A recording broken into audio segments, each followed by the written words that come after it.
Tonight, we speak of love, but not the gentle kind. These are the tangled, tragic, and often cursed romances of Greek mythology, the ones that end in betrayal, transformation, or just the occasional doom brought down by the gods themselves. From jealous deities to impossible fates, you will hear of lovers who tried and failed to find a happy ending in a world that rarely permits such things. Before we drift together into the ancient currents of the past, if this kind of storytelling brings you peace, perhaps leave a gentle like and subscribe to the channel. That way, we can meet again in future journeys through history and myth. And if you feel so inclined, tell me in the comments where you are listening from and what time it is where you are. There is something strangely comforting about knowing we are all drifting off together, scattered across the world, yet united by these ancient whispers. Now then, let your shoulders drop, just a little. Let your jaw unclench. Let your hands rest wherever they have fallen. There is nothing you need to do right now.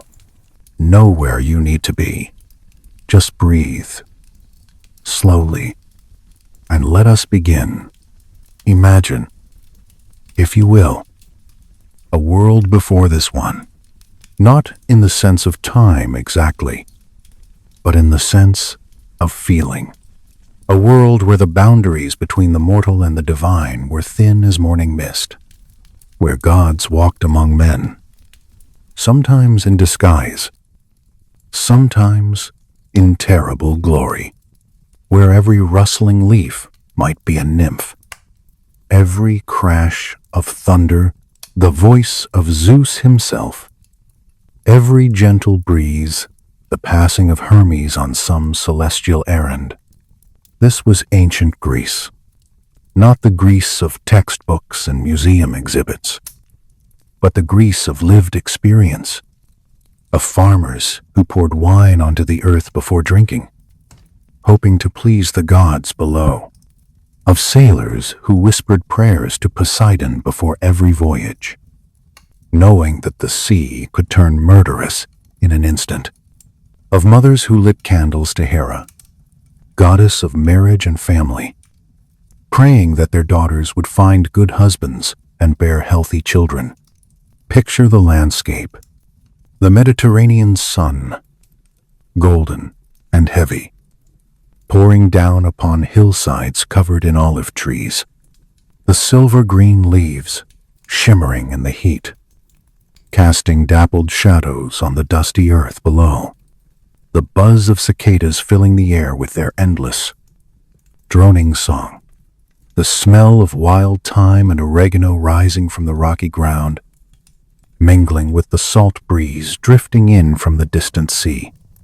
In the valleys, small villages clustered around wells and marketplaces, houses of whitewashed stone, their flat roofs baking in the sun, narrow streets where donkeys carried amphorae of wine and oil, old men sitting in the shade of fig trees, playing games and arguing about politics, women at the fountains, filling clay jugs with water, their voices rising and falling in the eternal rhythms of gossip and news. And beyond the villages, the wild places, forests dark and deep, where sunlight barely penetrated the canopy of ancient oaks and pines, mountains that rose sharp and sudden against the sky, their peaks wreathed in clouds that the Greeks believed were the veils of the gods, caves that plunged down into the earth, into realms of shadow and mystery, where mortals feared to tread. The Greeks lived in intimate relationship with this landscape. They knew every spring and stream, every grove and glade. They gave names to the rocks and the rivers, the mountains and the meadows, and they filled these places with stories. Stories of gods and monsters, heroes and villains, lovers and betrayers. Stories that explained why the seasons changed, why the crops grew or failed, why some people were blessed with fortune and others cursed with misery.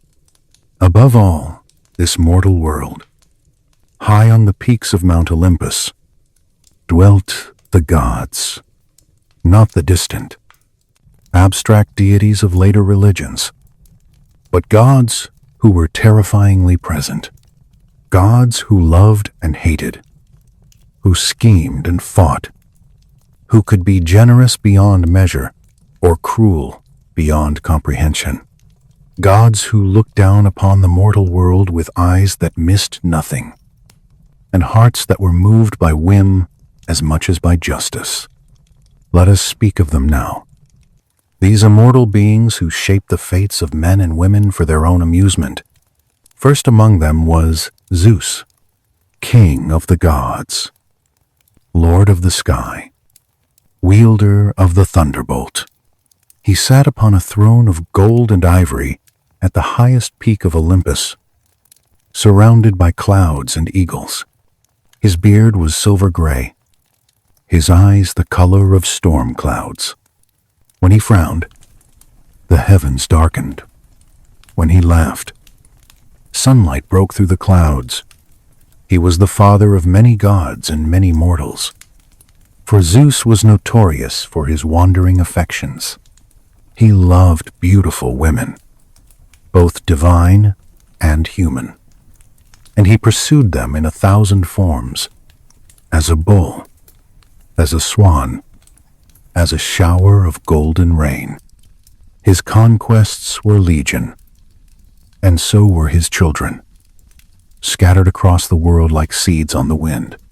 Beside him sat Hera, his wife and queen, beautiful, proud, and eternally jealous. For Hera knew of her husband's infidelities, and though she could not stop them, she could punish those who caught his eye. Many a mortal woman suffered for the crime of being loved by Zeus. Hera turned them into beasts, drove them mad, or cursed their children unto the 7th generation. She was the goddess of marriage, but her own marriage was a source of endless bitterness. And yet she remained, regal and resentful, watching everything with eyes that burned like cold fire. Then there was Aphrodite, born from the sea foam, risen from the waves in a cascade of golden hair and perfect beauty. She was the goddess of love, of desire, of that madness that seizes the heart and makes fools of the wise. She wore a magic girdle that made all who saw her fall hopelessly in love. But Aphrodite was not a gentle goddess. Love, in her domain, was not a blessing freely given.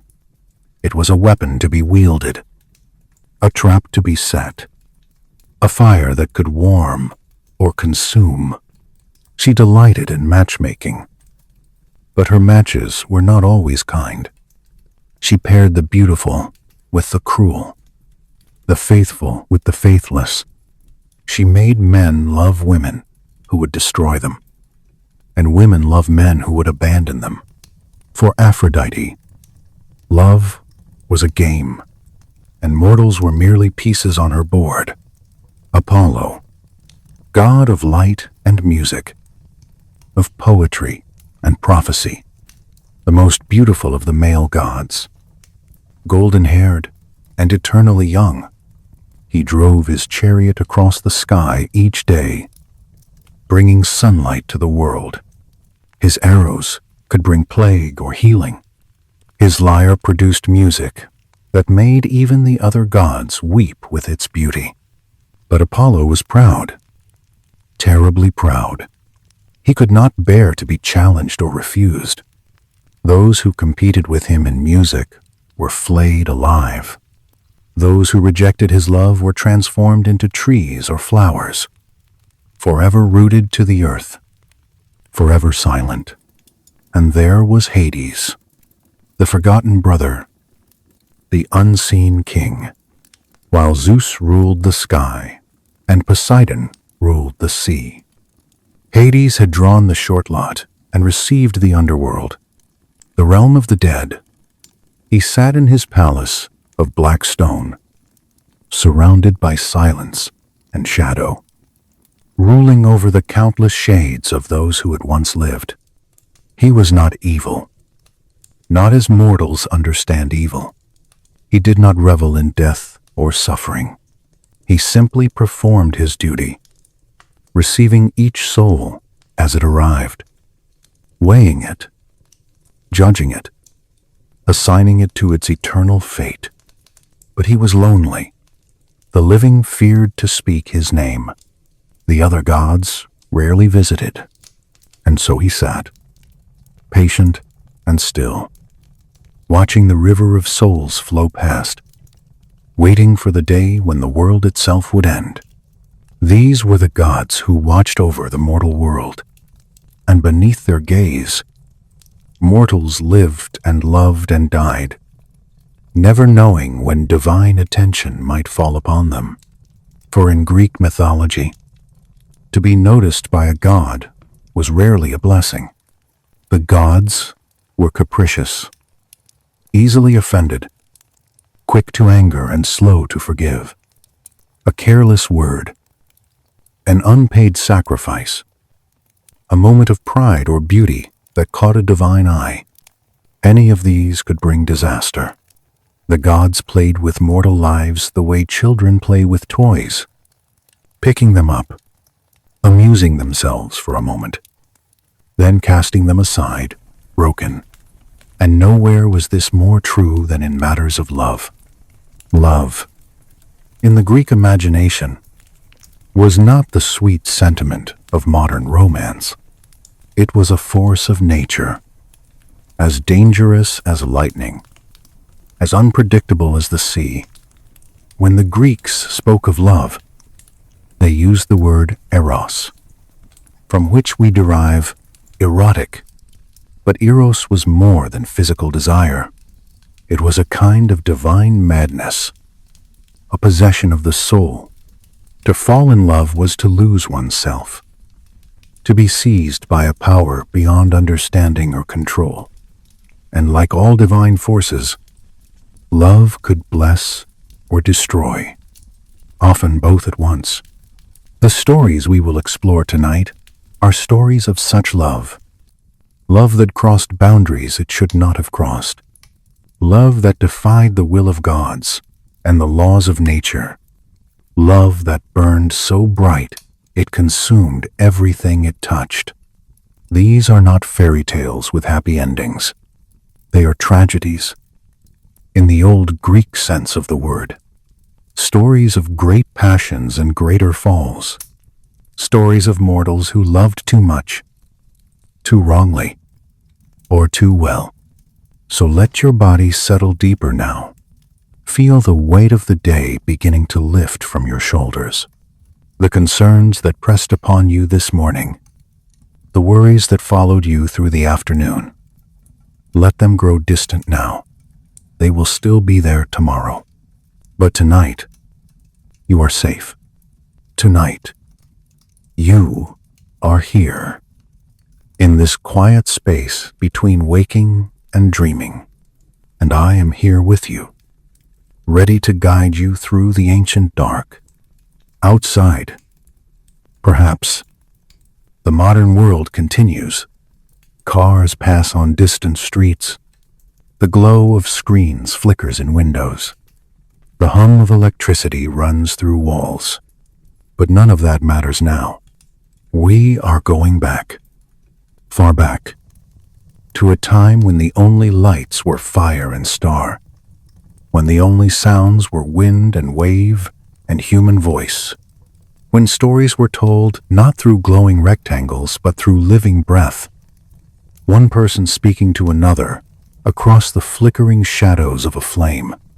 Picture yourself now in such a place, a simple room, perhaps with walls of rough-hewn stone, a fire burning low in the hearth, casting dancing shadows on the ceiling, the smell of wood smoke and herbs, of bread baked earlier in the day, of wool and leather and the honest sweat of labor.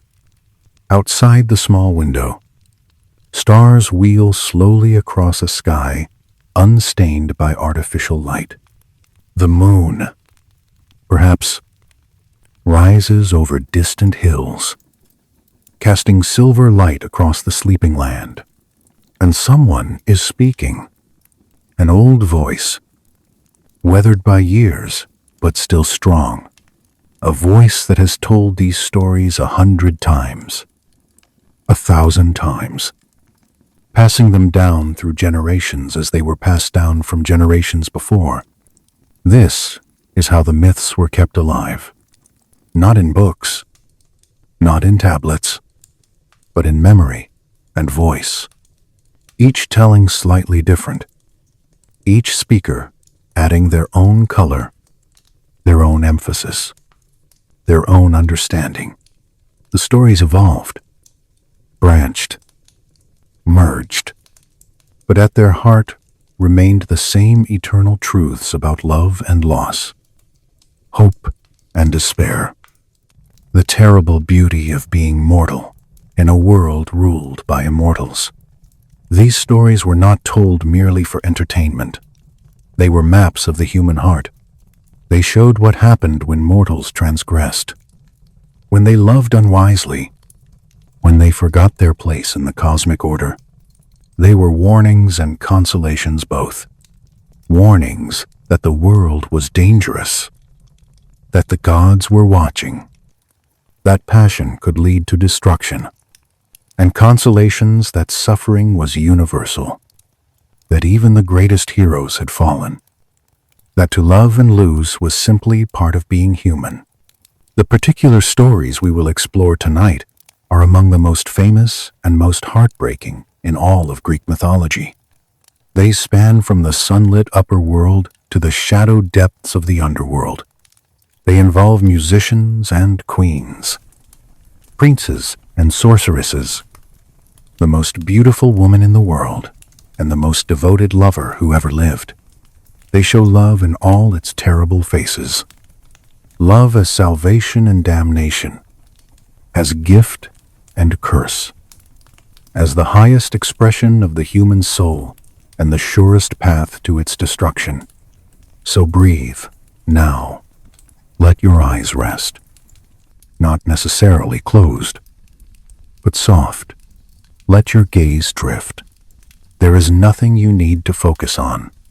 Just let the words wash over you, like gentle waves on a quiet shore. Each word is a step further from the waking world, a step deeper into the realm of myth and dream. And now, let us begin our first tale, a story of a musician and his bride, of love that dared to challenge death itself, of a descent into darkness and a climb toward light that ended in the most human of failures. This is the story of Orpheus and Eurydice, in the wild land of Thrace, where mountains rose steep and dark against the northern sky, where forests grew thick and ancient and full of mystery. There lived a young man whose name would echo through eternity. His name was Orpheus, and though he was neither warrior nor king, neither demigod nor conqueror, he possessed a gift so extraordinary that even the gods paused to listen when he played. Orpheus was born of divine lineage, though the stories differ on the exact details, as stories often do when they have been told for thousands of years. His mother was Calliope, the muse of epic poetry, the most honored of the 9 sisters who inspired all art and learning. She had hair like midnight and a voice that could make the stars weep. As for his father, some say it was Oeagrus, a mortal king of Thrace, a man of noble bearing and gentle heart.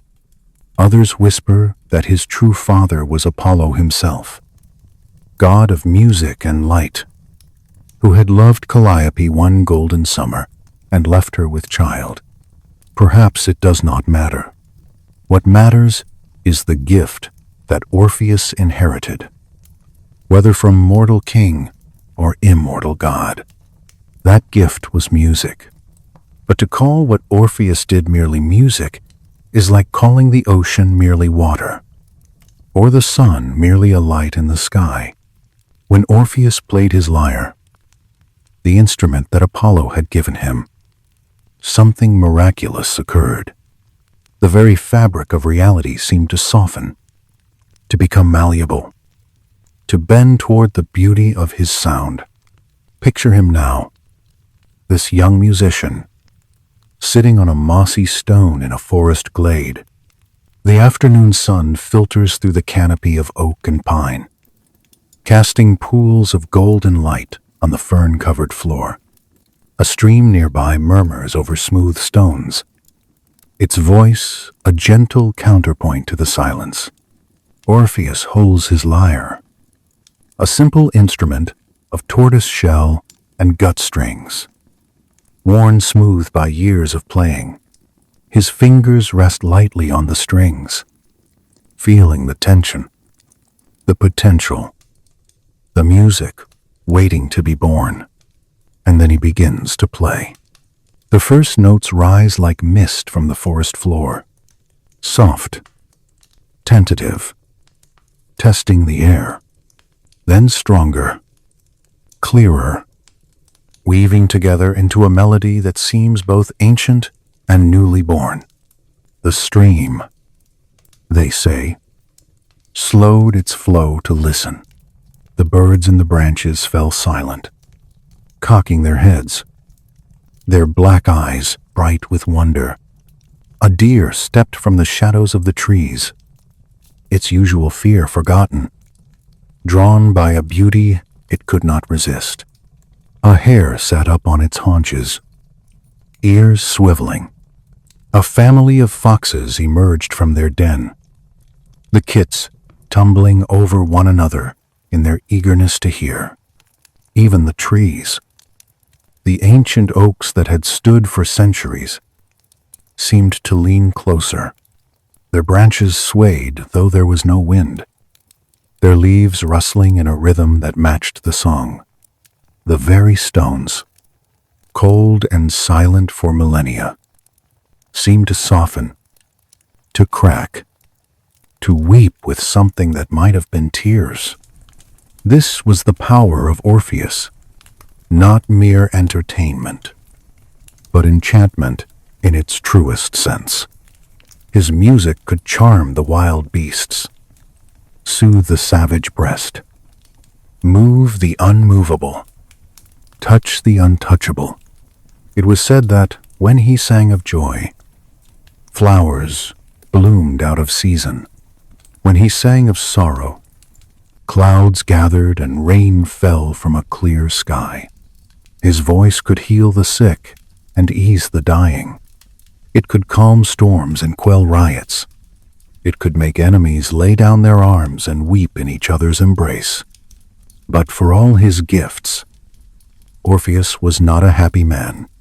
He wandered the forests of Thrace, playing for the trees and the beasts, but finding no true companionship. The other mortals were awed by him. Yes, but awe is not the same as love. They gathered to hear him play, then drifted away when the music stopped, returning to their ordinary lives, leaving him alone with his extraordinary gift. He was admired, but not understood, celebrated, but not known. And then, one day, everything changed. It happened in a forest glade, much like the one where he often played. The season was late spring, when the world is drunk on new life, when flowers bloom in reckless profusion and the air is thick with pollen and promise. Orpheus had been playing a particularly melancholy tune, a song about loneliness, about the strange isolation of being different, about the longing for a soul that might understand his own. He did not hear her approach. She moved quietly, as wood nymphs do, her bare feet making no sound on the soft earth. But when he looked up, there she was, standing at the edge of the glade, half hidden by a curtain of willow branches, watching him with eyes the color of spring leaves. Her name was Eurydice. She was a dryad, a spirit of the trees, born from the heartwood of an ancient oak that had grown on this mountain since the world was young. Her skin had the pale gold of new birch bark. Her hair fell in waves the color of autumn leaves. Though all around her spring was in full bloom, she was not beautiful in the way of goddesses, whose beauty was overwhelming, terrifying, too bright to look upon. Her beauty was gentler, wilder, like a flower growing in a hidden valley, like the first light of dawn on still water. For a long moment, neither of them spoke. Orpheus's fingers had frozen on the strings. The last note of his song hung in the air, fading slowly, reluctantly, as if it too did not want to break the spell. Then Eurydice smiled. It was a small smile, shy almost, the smile of a creature unused to being seen by mortal eyes. But it transformed her face, lit it from within, made her suddenly radiant. And something inside Orpheus, something that had been silent and still for all his life, suddenly woke and sang. This is how love begins. Sometimes, not with grand declarations or dramatic gestures, but with a single smile across a forest glade, a meeting of eyes, a recognition of something familiar in a stranger's face, a sense that the whole world has shifted slightly, that the colors are brighter, the air sweeter, the future suddenly full of possibilities that had not existed a moment before. They began to talk, there in the dappled light, while the birds resumed their songs and the stream continued its gentle murmur. Orpheus told her of his wanderings, his music, his loneliness. Eurydice told him of her tree, her forest, the slow green dreams of the dryads. They talked until the sun sank low and the light turned golden, then orange, then the deep purple of approaching night.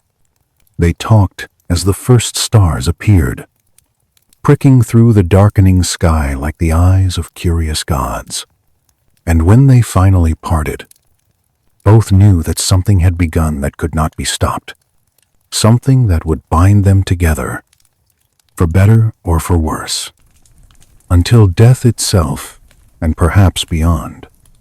In the days that followed, Orpheus returned to that glade again and again, and always.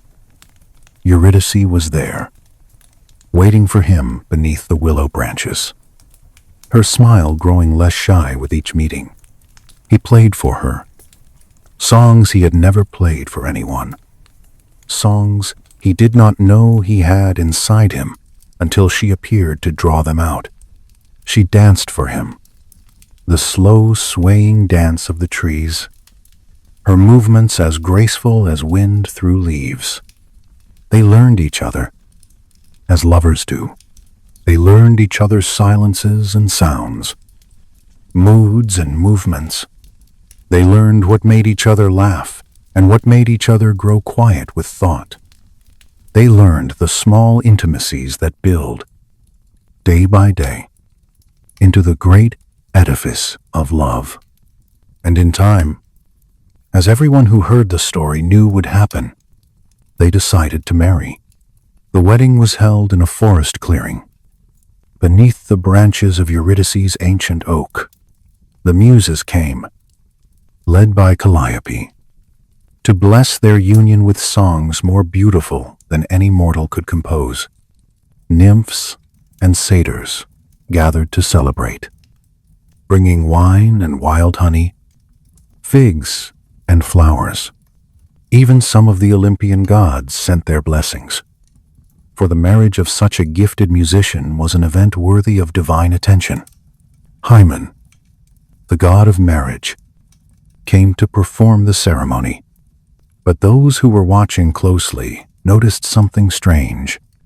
The torch that Hymen carried, which should have burned bright and clear, sputtered and smoked, its flame weak and flickering. His eyes, usually merry at such occasions, seemed troubled when he spoke the words of blessing. His voice wavered. Some say this was an omen, a warning from the fates that this happiness would not last. But who listens to omens on their wedding day? The couple saw only each other. The guests saw only joy.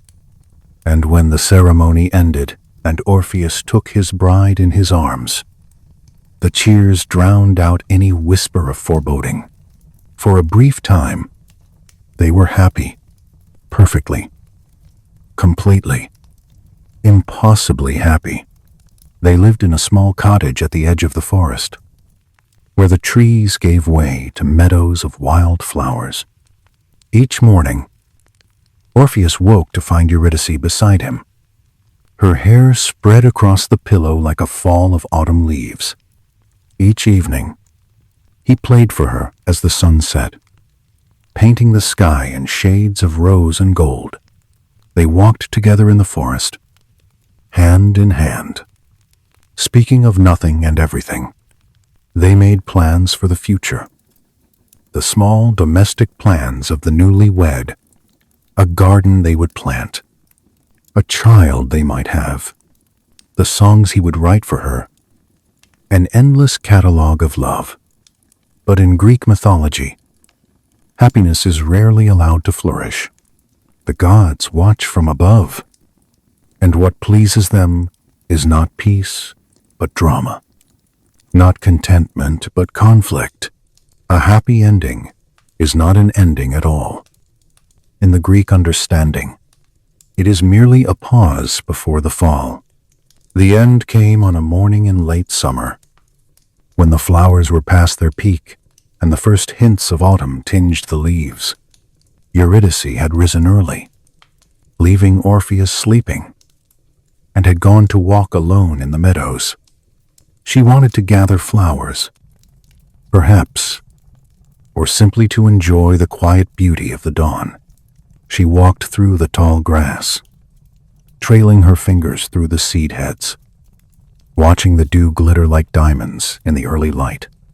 She did not see the man approaching until he was almost upon her. His name was Aristeus.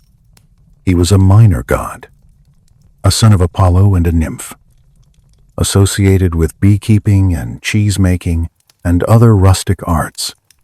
He was not a bad god, as gods go, but he saw Eurydice there in the meadow, the morning light shining on her face, and something seized him. Call it lust or love, or simply the divine entitlement that made the gods think all beautiful things were theirs to take. He moved toward her with purpose in his eyes. Eurydice ran. She ran through the tall grass, her bare feet flying over the earth, her heart pounding with fear. She did not look where she was going. She did not see the snake coiled in the shadows of a hollow log, warming itself in a patch of sunlight. Her foot came down upon it, and the snake, startled, terrified, did what snakes do when threatened. It bit her. The pain was immediate and blinding. Eurydice stumbled, fell, clutched at her ankle where 2 small puncture wounds were already beginning to swell. The venom spread through her body with terrible speed. Within moments, she could not stand. Within minutes, She could not move. She lay there in the meadow, among the flowers she had come to pick. As the sun rose higher and the birds sang on, oblivious to tragedy, when Orpheus woke and found her gone, he felt a chill that had nothing to do with the morning air. He searched the cottage, then the garden, then the edge of the forest. He called her name, his voice rising with each repetition, and finally, following some terrible instinct, he walked out into the meadow. He found her there, still and cold, her eyes open but seeing nothing, her lips slightly parted as if she had been about to speak. The flowers she had gathered were still clutched in her hand, already beginning to wilt. Around her ankle, the flesh had turned black. There are no words for such a moment. The Greeks, who had words for everything, did not try to describe it.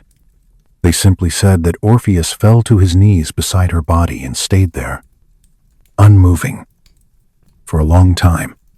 When he finally rose, something had changed in him. The light that had always danced in his eyes had gone out. His face, which had been so quick to smile, had hardened into something like stone. He did not weep. Not then. The grief was too vast for tears. It was an ocean, a void, a blackness that swallowed everything. He wandered for days after that. Some say weeks. He did not eat, did not sleep, did not speak to anyone who tried to offer comfort. He walked through the forests where they had walked together, along the streams where they had sat, past the glade where they had met. His lyre hung unused on his back. What was there left to sing about? The world itself seemed to mourn with him. The birds that had always gathered to hear him play now kept their distance, as if even they could feel the weight of his sorrow. The trees that had leaned toward his music now seemed to draw back, afraid to touch such concentrated grief. Even the stones, which had once wept at his songs, lay cold and still, as if they had used up all their tears. And then, one night, as he sat alone on the mountainside, staring up at the indifferent stars, a thought came to him, a mad thought, a desperate thought, the kind of thought that only occurs to those who have lost everything and have nothing more to lose. If death had taken her, he would go to death and take her back. The underworld, the realm of Hades, the land from which no living mortal had ever returned. Others had gone there, heroes and fools, and had failed or died or been transformed into something less than human. But Orpheus was not like other mortals. He had a weapon that no warrior had ever wielded. He had music. If his songs could move trees and stones, if they could charm wild beasts and calm storms, if they could make even the gods weep, then perhaps, just perhaps, they could move the Lord of the dead himself. Perhaps they could open doors that had been closed since the beginning of time. Perhaps they could bring back what had been taken. It was madness. He knew it was madness. But madness, sometimes, is just another word for love pushed past the breaking point. He rose from the stone where he had been sitting. He took his lyre in his hands, feeling its familiar weight, its patient waiting. He looked around at the forest he had known all his life, the trees and stones and streams that had been his audience and his friends. Then he turned away and began to walk. He walked toward the entrance to the underworld. As he walked, he began to compose a song in his mind, not a song of joy. Not now. but a song of sorrow and love and desperate hope, a song that would tell the story of Eurydice, of the brief happiness they had shared, of the cruel fate that had torn them apart. A song that would move even the Lord of the Dead to pity. The night was dark around him, but he did not falter. The path was rough beneath his feet, but he did not stumble. He walked with the steady purpose of one who has nothing left to fear, because the worst has already happened, and anything else, even death itself, would be almost a relief. And somewhere ahead, in the darkness beneath the earth, the gates of the underworld waited to receive him. Let yourself drift now. As Orpheus drifts toward the shadows, feel the weight of your body settling deeper into wherever you are resting. Your limbs are heavy, pleasantly heavy, as if the gravity of the earth has increased just slightly, pulling you gently downward toward rest. We will follow Orpheus into the darkness. We will walk beside him through the realm of the dead. We will see what he sees, hear what he hears, feel what he feels as he descends into the place from which no living mortal has ever returned. But that journey will wait for a moment. For now, just breathe. Let the image of Orpheus walking through the night settle into your mind like a leaf settling onto still water. Let the story continue to unfold at its own pace, without rush, without urgency. The underworld is patient. It has been there since the beginning, and it will be there at the end. It can wait a little longer while you rest, while you breathe, while you let the gentle currents of sleep begin to pull you under. Orpheus walks on, and when you are ready, we will follow. The entrance to the underworld was not a single place, but many places scattered across the ancient world. There were caves in remote mountains where the air turned cold even in summer, where sounds echoed strangely, where locals whispered that the dead could sometimes be heard murmuring beneath the stone. There were lakes so deep and still that no one had ever found their bottom, waters dark as ink that reflected no light. There were groves of black poplar trees where the wind always seemed to carry voices, where birds refused to nest, where even the bravest hunters would not venture after dark. Orpheus found his way to one such entrance, a cavern in the hills of Laconia, where the rock opened like a wound in the earth and a path descended into endless shadow. The locals called it the breathing cave, because on certain nights, a cold wind would exhale from its depths, carrying with it a smell of earth and iron and something else, something that made the living shudder without knowing why. He stood at the threshold as the last light of day faded behind him. The sun was setting, painting the western sky in shades of amber and rose, but its warmth did not reach into the cave mouth. From within came a darkness so complete that it seemed almost solid, a wall of shadow that no ordinary light could penetrate. A cold draft flowed outward, carrying that strange smell, that hint of depths beyond imagining. Any other mortal would have turned back. The instinct for self-preservation runs deep, and every fiber of the human body knows that such places are not meant for the living. But Orpheus had already left the world of ordinary mortals behind. His grief had burned away his fear, leaving only purpose. He took a breath of the cold air, adjusted the lyre on his back, and stepped forward into the dark. The descent was longer than he could have imagined. The path wound downward through passages of rough stone, sometimes wide enough for 10 men to walk abreast, sometimes so narrow He had to turn sideways to squeeze through. The darkness was absolute. He could not see his hand before his face. He navigated by touch alone, trailing his fingers along the damp walls, feeling his way step by careful step. As he descended, the air grew colder, heavier, laden with moisture that condensed on his skin and in his hair. The silence was oppressive, broken only by his own breathing and the soft scuff of his feet on stone. Now and then, a drop of water would fall from the ceiling, striking a pool somewhere in the darkness with a sound that echoed and re-echoed through the caverns like the tolling of a distant bell.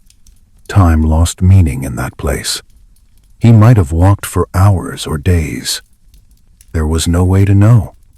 The world above, with its sun and moon and stars, its cycles of day and night, seemed impossibly remote.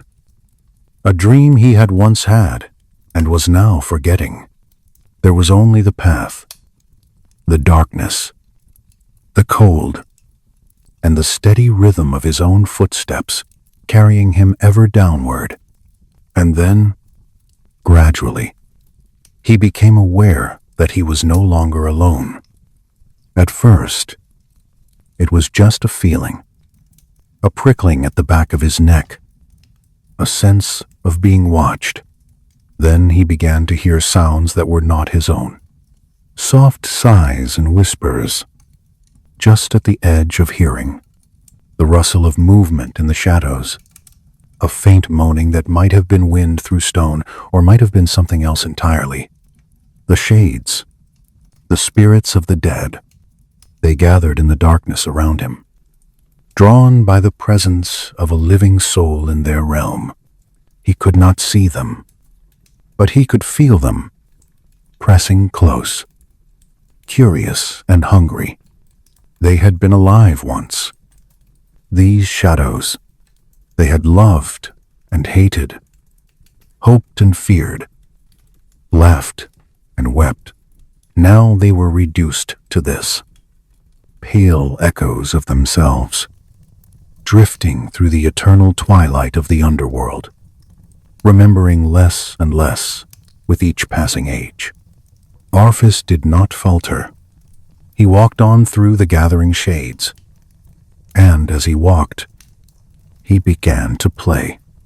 The first notes of his lyre rang out in the darkness like drops of light. The sound was strange in that place, where no music had been heard since the world was young. It echoed off the stone walls, multiplied, transformed, became something larger than itself. The shades drew back, startled. Then, slowly, they drew closer again, but differently now. Not hungry, but wondering. Like children hearing a lullaby they had forgotten long ago. He played a simple melody at first, soft and slow, a song without words, the kind of song that might be hummed beside a cradle, or sung softly to a lover on a quiet evening. The shades listened, and something stirred in them, some distant memory of warmth and light and the world they had left behind. They began to follow him, drifting in his wake like leaves drawn along by a gentle current. And so Orpheus descended, playing as he went, a living light moving through the darkness, trailed by a river of the dead. The path eventually leveled out, and the character of the darkness changed. It was no longer the darkness of a cave, enclosed and stifling, but the darkness of a vast open space, an underground sky. Orpheus could feel the change in the air, the sense of immense distances stretching away in all directions. And ahead, he began to hear a new sound, the slow, heavy rush of water. The river Acheron, the river of woe. He came to its bank and stood there, gazing out over waters he could barely see. The river was wide, perhaps 100 yards across, and its current was sluggish, almost reluctant, as if the water itself was weighed down by sorrow. The surface was black as obsidian, reflecting nothing, swallowing what little light there was.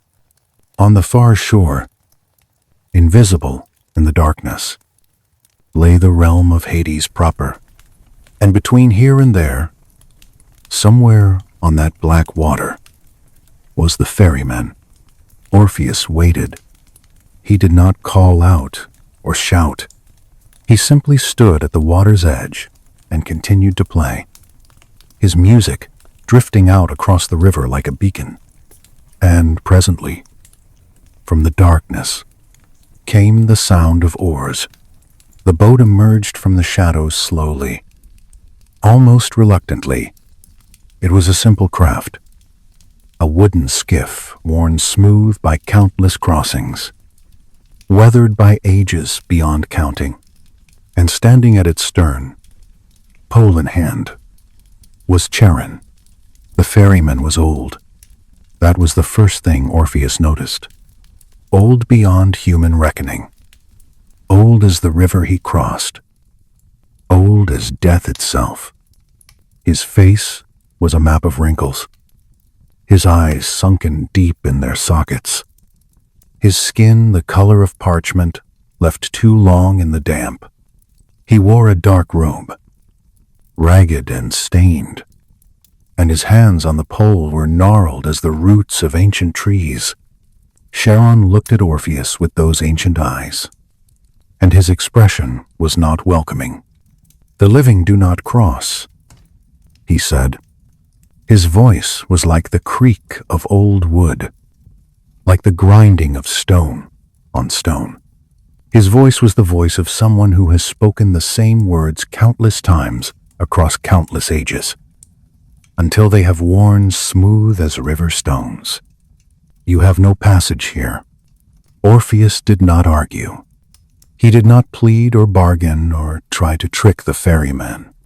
He simply lifted his lyre and began to play a different song.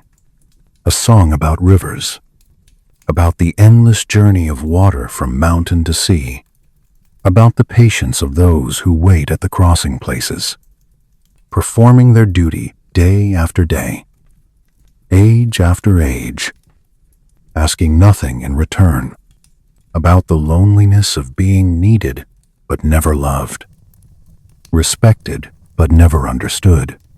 Charon listened. His ancient face, which had shown no expression for millennia, slowly changed. Something softened in those sunken eyes, something that might have been memory, or might have been sorrow, or might simply have been surprise at being seen, truly seen, for the first time in ages, beyond counting. When the song ended, there was a long silence. Then Charon sighed, a sound like wind through dead leaves, and gestured toward the boat. "Get in," he said. Orpheus stepped into the skiff, feeling it rock gently beneath his weight. Charon pushed off from the bank, and the boat began to move across the dark water. The shades that had been following Orpheus stopped at the river's edge, unable to cross without the ferryman's leave. They watched as he drifted away from them, their pale forms slowly fading into the darkness. The crossing was silent. Charon did not speak again, and Orpheus did not try to make him. The only sound was the soft splash of the pole in the water, the gentle creak of the boat, and somewhere far off, the faint echo of weeping that might have been the river Cocytus, the river of lamentation, whose waters were said to be fed by the tears of the damned. When they reached the far shore, Orpheus stepped out onto the black sand. He turned to thank the ferryman, but Charon had already pushed off, his boat disappearing back into the shadows.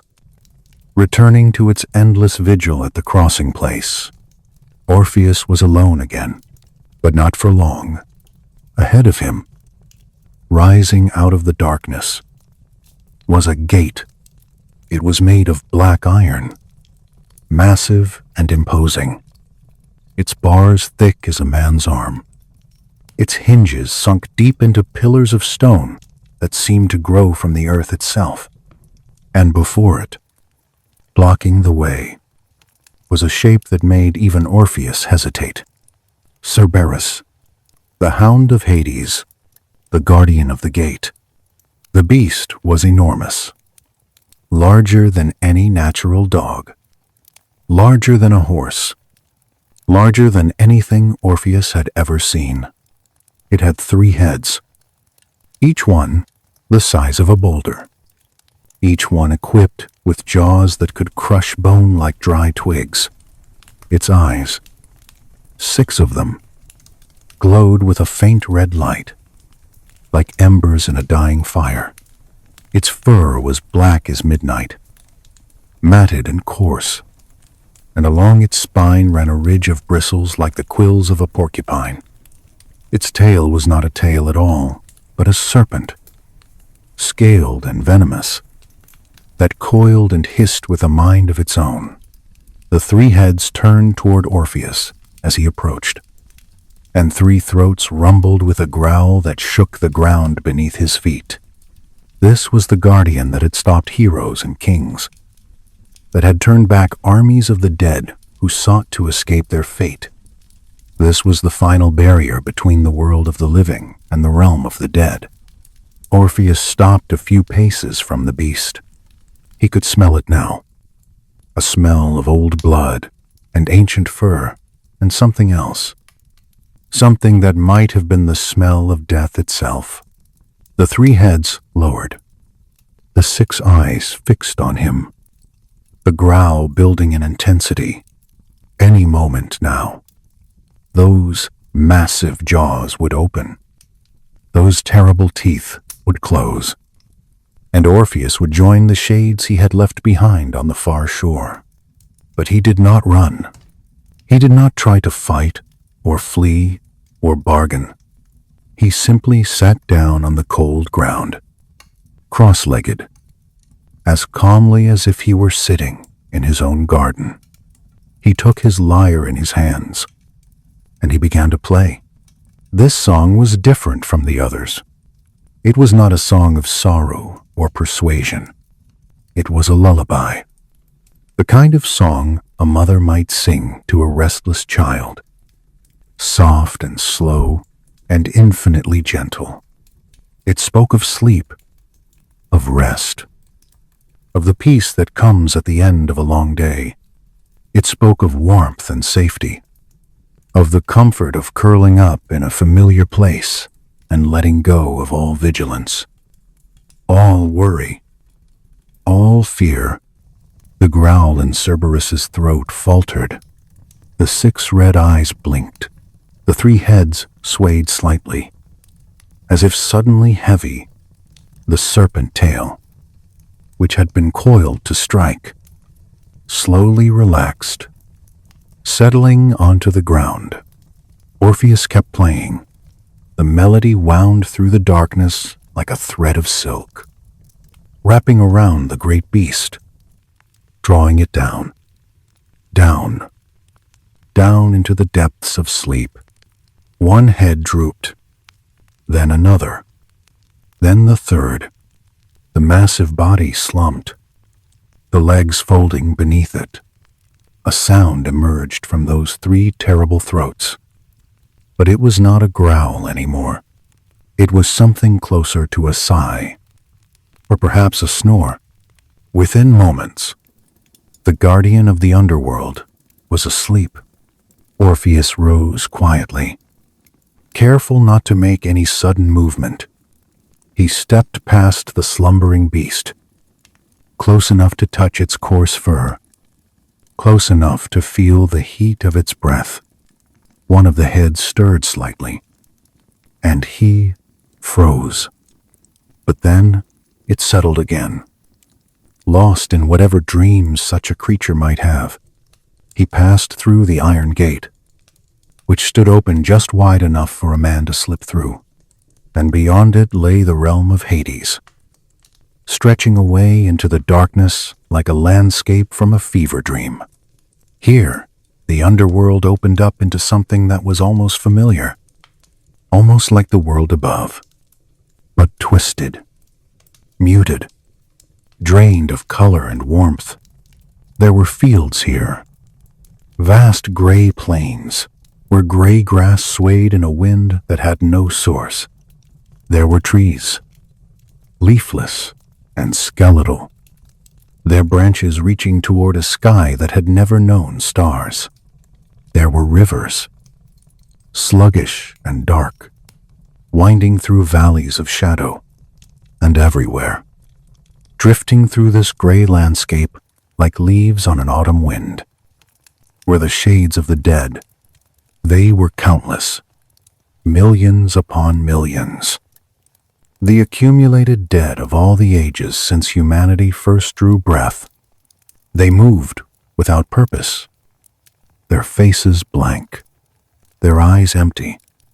They had forgotten their names, their lives, their loves. They were not suffering. Not exactly. They were simply fading, becoming less and less with each passing moment, until eventually they would be nothing at all. This was the fate that awaited most mortals after death. Not punishment, not reward, just this slow dissolution into nothingness.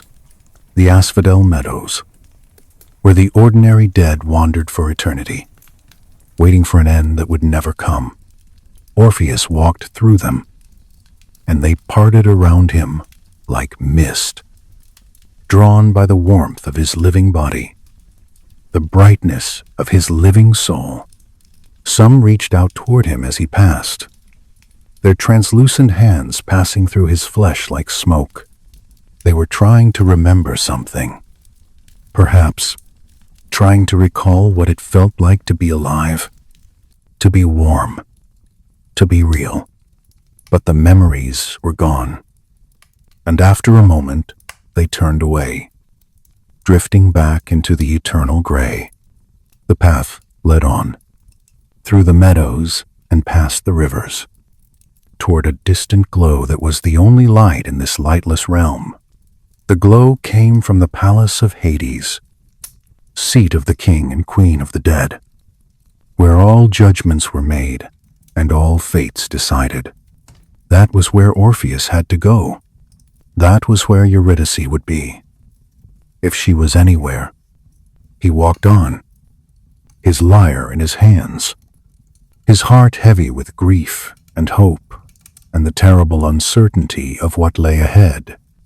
Let your breathing slow now. As Orpheus walks through the gray meadows, feel the rhythm of his footsteps becoming your own heartbeat. Steady and calm. The journey is long, but there is no hurry. Time moves differently here. In the realm between waking and sleep, minutes stretch into hours, hours into moments. All that matters is the next breath, the next step, the next note of the song that has not yet ended. We are going deeper now, deeper into the darkness, deeper into the story, deeper into the quiet place where dreams begin to form. The palace of Hades waits ahead, glowing like a cold star in the eternal night. And within it, the Lord and Lady of the Dead sit upon their thrones, waiting to receive the musician who has dared to enter their realm. But that meeting will come in its own time. For now, just drift. Let the gray meadows of the underworld become the soft gray of approaching sleep. Let the whisper of the shades become the whisper of your own thoughts, growing quieter, growing fainter, fading slowly into the peace of rest. Orpheus walks on, and we walk with him, one step at a time, toward whatever waits in the darkness ahead. The palace of Hades rose from the gray plain like a mountain of black glass. It was vast beyond human comprehension, its towers and spires reaching up toward a ceiling of stone that served as the sky of this sunless realm.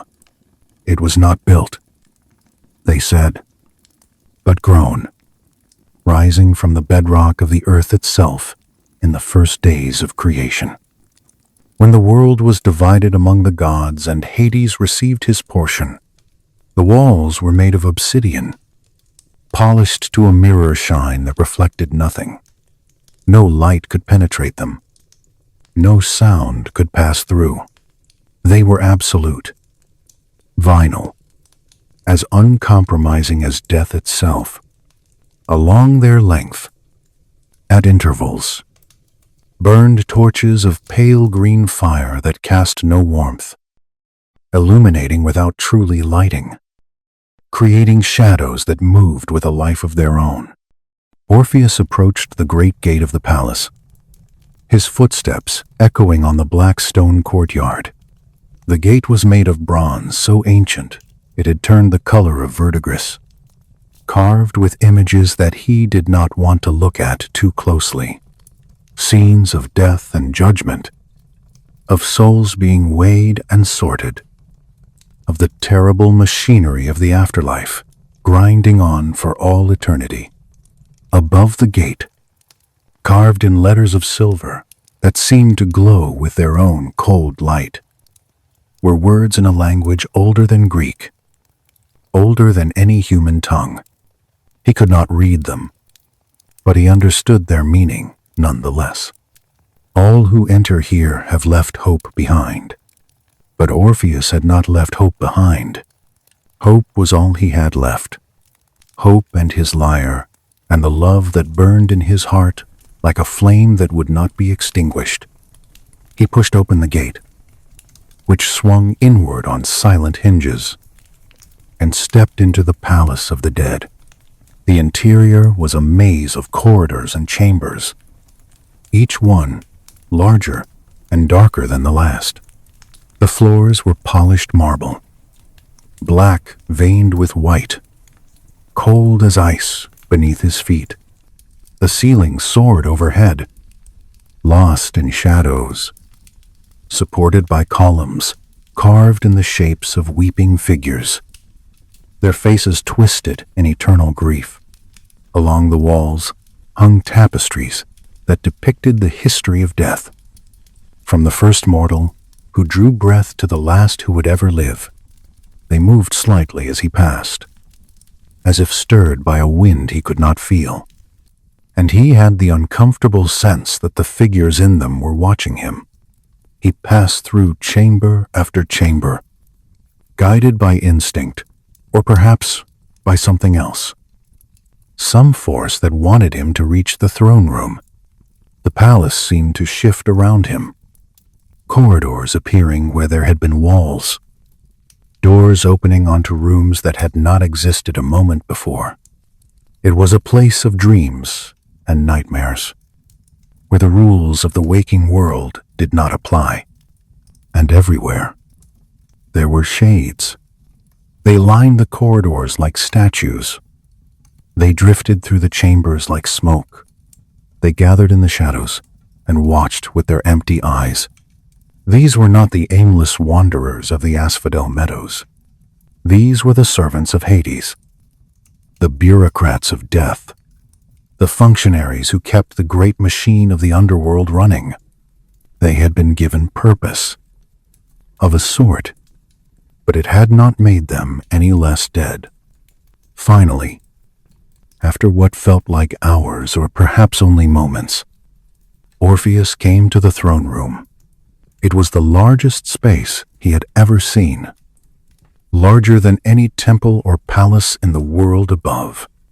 The ceiling was so high it was invisible, lost in darkness. The walls were so distant they might as well have been horizons.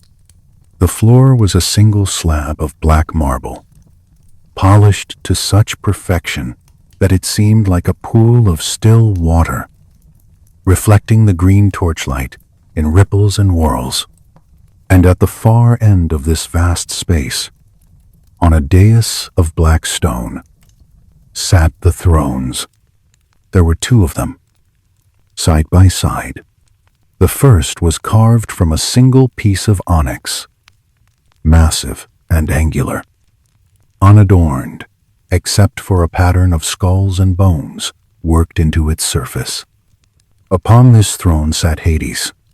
The Lord of the Dead was not what Orpheus had expected. He had imagined a monster, perhaps a figure of horror and darkness. What he saw instead was a god, tall and stern, with a face that might have been handsome if it had ever learned to smile. His skin was pale as moonlight, his hair black as the depths of the earth, his eyes the color of deep wells that have never seen the sun. He wore robes of midnight blue, embroidered with silver thread in patterns that suggested stars, though these were stars that had never shone in any sky. Upon his brow rested a crown of iron, simple and unadorned, the crown of a king who needs no ornament to prove his power. Hades sat perfectly still, his hands resting on the arms of his throne, his gaze fixed on some point in the middle distance. He did not seem to notice Orpheus at first, or if he noticed, he did not seem to care. There was an air of infinite patience about him, the patience of one who has all of eternity to wait and nothing to wait for. The second throne was different. It was made of white marble, carved with images of flowers and vines, pomegranates and poppies. It seemed out of place in this realm of shadow, a fragment of the upper world that had somehow found its way into the depths. And upon this throne sat Persephone. The queen of the dead was beautiful. That was the first thing Orpheus noticed, and it surprised him, because he had not expected to find beauty here. But Persephone was beautiful in the way that autumn is beautiful, in the way that twilight is beautiful, in the way that the last flower of summer is beautiful as it fades. Her hair was the color of ripe wheat, her eyes the green of new leaves, her skin as pale and perfect as fresh snow. She wore a gown of deep crimson, the color of pomegranate seeds, the color of blood, and around her throat hung a necklace of black pearls that seemed to absorb the light rather than reflect it. She looked at Orpheus as he approached, and there was something in her eyes that he could not quite read. Recognition, perhaps, or curiosity, or simply the weariness of one who has seen too much of sorrow and has grown tired of its endless parade. Orpheus stopped at the foot of the dais. He was aware of the shades gathering behind him, the servants and courtiers of the underworld, drawn by the novelty of a living man in the palace of death. He was aware of the silence, vast and heavy, pressing down on him from all sides. He was aware of his own heartbeat, loud as thunder in his ears, the only warm and living sound in this cold and deathless place. And then Hades spoke, a living man in my realm. The voice was deep and cold, like the echo of stones falling into a bottomless pit. It carried no emotion, no inflection. It was simply a statement of fact, as neutral as the ticking of a clock. This is unusual. Orpheus bowed his head. Lord Hades, he said, and his voice sounded thin and weak in this vast space. I have come to ask a boon. Hades tilted his head slightly, the first movement he had made since Orpheus entered. A boon. He repeated, "The living do not ask boons of the dead. They take what they can and flee. Or they fail and join my subjects. What makes you different?" Musician. He knew. Of course he knew. Nothing happened in this realm without the knowledge of its king. Orpheus took a breath and began to speak. He told his story. The words came slowly at first, halting and uncertain. But as he spoke, they began to flow more easily. He told of his life in Thrace, of his music, of the loneliness that had haunted him until Eurydice appeared. He told of their meeting in the forest glade, of their courtship, of their wedding beneath the ancient oak. He told of the brief happiness they had shared, the plans they had made, the future they had dreamed of. And then he told of her death, the morning walk, the pursuit, the snake in the grass, the venom spreading through her body, the light fading from her eyes as she lay in the meadow among the flowers she had come to pick. As he spoke, he began to play. He was not conscious of making the decision. The lyre simply appeared in his hands, and his fingers began to move across the strings, translating his words into melody, his grief into harmony. The music filled the throne room, rising to the invisible ceiling, spreading to the distant walls, wrapping around every shade and specter like a warm embrace. He sang of love, not the proud love of heroes, not the lustful love of gods, but the quiet love of ordinary mortals, the love that grows slowly, day by day, in shared glances and gentle touches and comfortable silences, the love that does not conquer but surrenders, that does not possess but gives, that does not demand but simply exists, as natural and necessary as breathing. He sang of loss, the terrible emptiness that follows death, the absence that is somehow more present than any presence, the way the world continues as if nothing has changed, while inside, everything has been shattered into pieces that can never be reassembled, the way the heart keeps beating even when it no longer has a reason to beat. He sung of hope, the mad, desperate hope that refuses to accept the unacceptable, the hope that looks at the laws of nature and says no, the hope that dares to believe that love might be stronger than death, that the bonds forged in life might survive the crossing into shadow. As he sang, something remarkable happened. The shades of the underworld began to weep. They had no tears. These empty spirits, they had no bodies, no moisture, nothing that could fall from eyes and trace wet paths down cheeks. And yet they wept.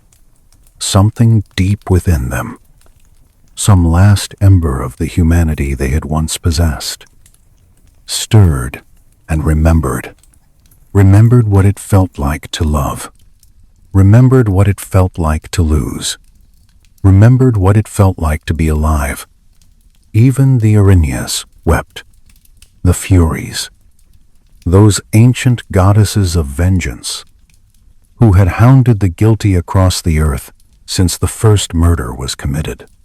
They stood in the shadows of the throne room, their snake hair writhing, their eyes that had seen every crime and every punishment, and they wept for the musician and his lost love. And Persephone, the queen of the dead, raised one pale hand to her face and found it wet with tears. She looked at her fingers in wonder, as if she had forgotten that such things were possible. She who had been stolen from the sunlit world, who had eaten the seeds of death and been bound to this darkness forever. She remembered the meadow where she had been picking flowers when the earth opened and Hades rose to claim her, remembered her mother's grief, so vast that it had killed the world above and brought eternal winter. Remembered what it felt like to love and to lose and to be lost. She turned to her husband, and in her eyes was a plea. Hades sat unmoved through all of this. His face remained as still as stone, his eyes as cold as the depths of the earth. But as the last notes of Orpheus's song faded into silence, something shifted in those ancient eyes, something that might have been recognition, something that might have been memory. For Hades, too, had loved. He had loved Persephone so fiercely that he had stolen her from the world of light, had defied the other gods, had endured the hatred of her mother and the contempt of his brothers. His love had been selfish, possessive, the love of one who takes what he wants without asking, but it had been love nonetheless. And some part of him, buried deep beneath the weight of ages and the burden of his office, remembered what it felt like to want someone so badly that nothing else mattered. The Lord of the Dead was silent for a long moment. Then he spoke. "You have moved my court to tears. Musician, that has never happened before. Not in all the ages since the world began." He paused, and when he continued, his voice was slightly different. Still cold, still deep, but with something else beneath it. Something almost human. "What would you have me do?" Orpheus looked up at the god. "Return her to me," he said. "Let Eurydice come back to the world of the living. Let us have the life that was stolen from us." Another silence. Hades looked at Persephone, and something passed between them. Some wordless communication that only beings who have shared eternity can understand. Then he turned back to Orpheus. "I will grant your request," he said, "but there is a condition." Orpheus felt his heart leap, even as a cold hand seemed to close around it. "A condition. My lord, Eurydice will follow you back to the upper world. She will walk behind you, in your shadow, all the way to the gates of my realm. But you must not look back at her. Not once. Not until you have both passed beyond the boundary between the living and the dead. If you look back, even for an instant, she will be lost to you forever." Orpheus stared at the god. It seemed so simple. Just walk. Just do not turn around. After everything he had endured, after the descent into darkness and the crossing of the river and the charming of Cerberus, this final task seemed almost trivial. And yet there was something in Hades' eyes that suggested it was not simple at all. Something that hinted at the terrible difficulty of what lay ahead. Something that knew, with the certainty of one who has watched mortals struggle and fail for countless ages, that this was the hardest test of all. "Do you accept the condition?" Hades asked. "I do," said Orpheus. "Then go." Hades gestured toward a doorway that had not been there a moment before.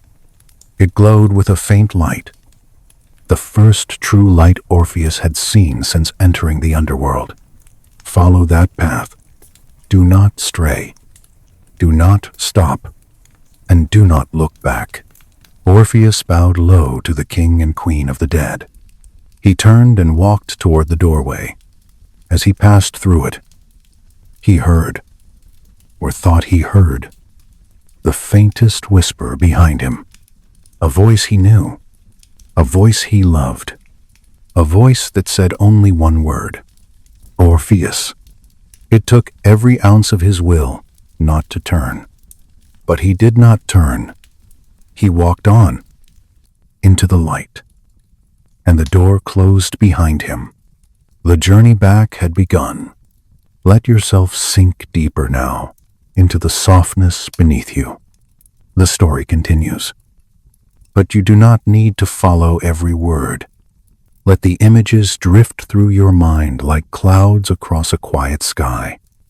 The palace of Hades fading behind. The path of light stretching ahead. The presence of Eurydice, unseen but felt, walking in the shadow of her husband. We are moving upward now, upward through the darkness, through the gray meadows, past the sleeping guardian, across the dark river, upward toward the world of the living, where the sun shines and the birds sing and the grass grows green under open skies. But that journey is still ahead. For now, there is only this moment, this breath, this heartbeat, this slow, gentle drift toward the peace that waits at the edge of sleep. Orpheus walks on, and somewhere behind him, silent as a shadow, Eurydice follows. The end of their story is coming. But not yet, not just yet. For now, let us rest here. In the space between worlds, let us breathe. Let us wait. The darkness is not frightening anymore. It is soft and quiet and full of the possibility of dreams. Let us leave Orpheus now, walking upward through the darkness with Eurydice's shadow behind him. We will return to him later, when the time is right. But for now, let us drift to another story, another tragedy, another love that was cursed before it ever began. Come with me to Athens, the great city of wisdom and war, of temples and theaters, of marble columns gleaming white against the blue Mediterranean sky. This was the city of Athena, goddess of wisdom, who had won it in a contest with Poseidon by giving the people the olive tree. This was the city where democracy was born, where philosophers debated in shaded colonnades, where playwrights staged tragedies that still echo through the ages. But beneath the gleaming surface of this golden city, in the shadowed corridors of the royal palace, a different kind of drama was unfolding, a quiet tragedy, a slow poison, a love that should never have existed and yet burned with a fire that would consume everything it touched. The king of Athens was Theseus. You may know his name. He was the hero who had sailed to Crete and slain the Minotaur, the monster that dwelt in the heart of the labyrinth. He had found his way through that maze of darkness, using a ball of thread given to him by Ariadne, the daughter of King Minos. And when he emerged victorious, he had taken Ariadne with him, promising her love and marriage. But Theseus was not a faithful man. He abandoned Ariadne on the island of Naxos, leaving her asleep on the shore while he sailed away with the morning tide. Some say the god Dionysus found her there and made her his bride, which is perhaps a happy ending of sorts. But the betrayal remained, a stain on the hero's honor that would echo through generations. Years later, Theseus married again. His new bride was Phaedra, the younger sister of the very Ariadne he had abandoned. One might wonder at such a match. Did Phaedra know what her husband had done to her sister? Did she forgive him? Or did she simply have no choice? The myths do not say. They only tell us that she came to Athens as queen, young and beautiful, and that she tried to be a good wife to the aging hero. But Theseus had a son from a previous marriage. His name was Hippolytus. Hippolytus was the child of Hippolyta, queen of the Amazons, the fierce warrior women who lived at the edge of the known world. He had inherited his mother's strength and beauty, but also something of her wildness. He was tall and golden-haired, with eyes the color of a summer sky, and he moved with the easy grace of one who has spent his life in the saddle and the hunt. But Hippolytus was different from other young men. He had no interest in love, no desire for the company of women. He had devoted himself entirely to Artemis, the virgin goddess of the hunt, and he spent his days in the forests and mountains, tracking deer and boar, sleeping beneath the stars, living a life of purity and purpose far from the complications of the court. This devotion to chastity might seem admirable, but in the world of Greek mythology, such extremes were dangerous. The gods demanded balance. To reject one divine power entirely was to invite the wrath of that power. And Hippolytus had rejected Aphrodite. The goddess of love did not take rejection lightly. She watched the young man from Olympus, this beautiful boy who scorned her gifts, who spoke openly of his contempt for love and passion, who praised Artemis and ignored Aphrodite as if she did not exist. And slowly, a cold anger grew in her heart. She would teach him. She would show him the power he had dared to mock. And her weapon would be the most unexpected, the most devastating she could devise. She would make his stepmother fall in love with him. Phaedra had been content, or as close to content as a queen married to an often absent hero could be.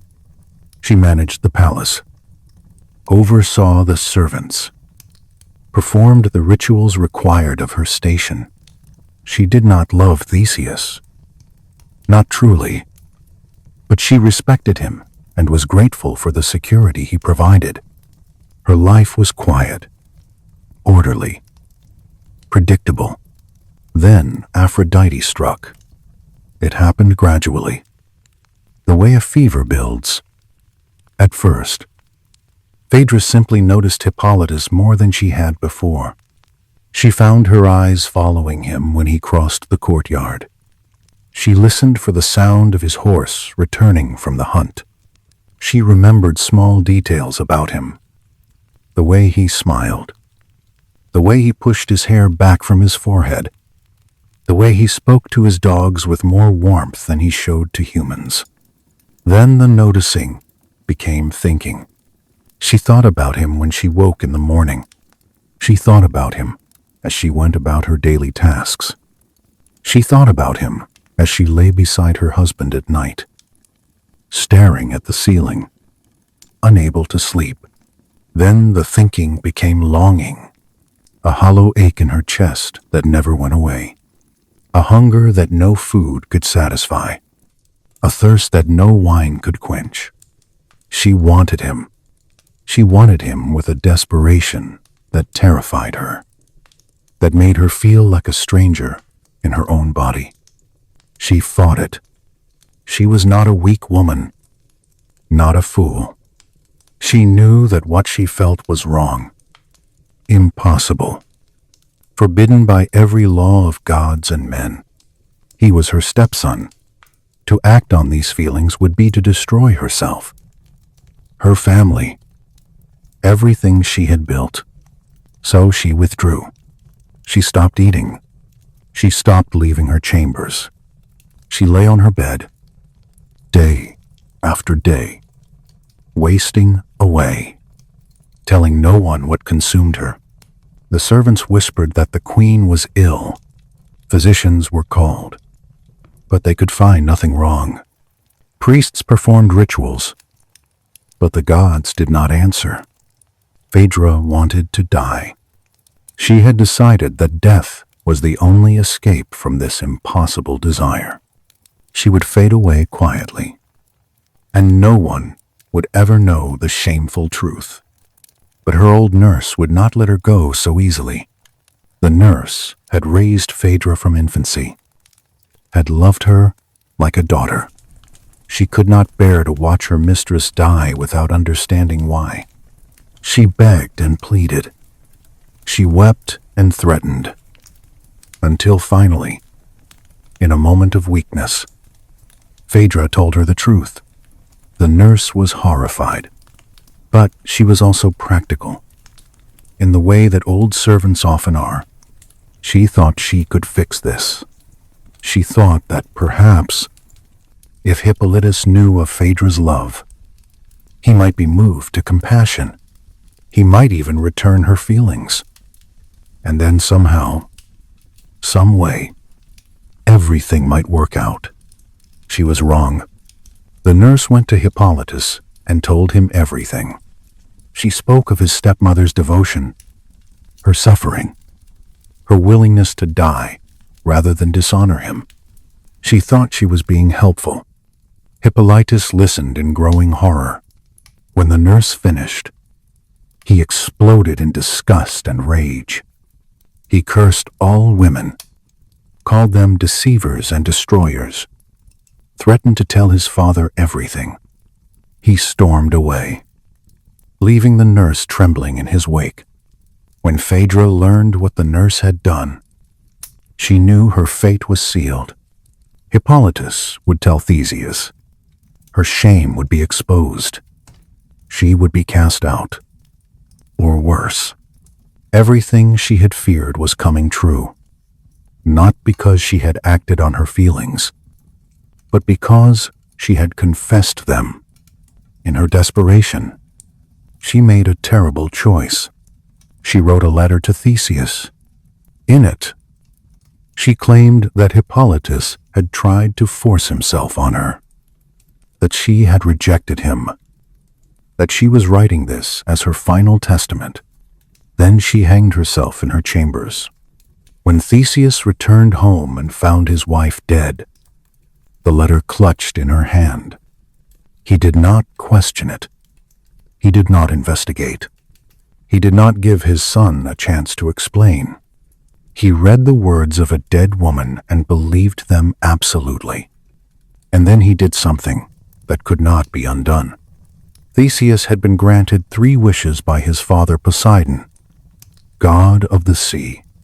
3 requests that would be fulfilled without question. He had used none of them until this moment. No. Blind with grief and rage, he used one. He cursed his son to death.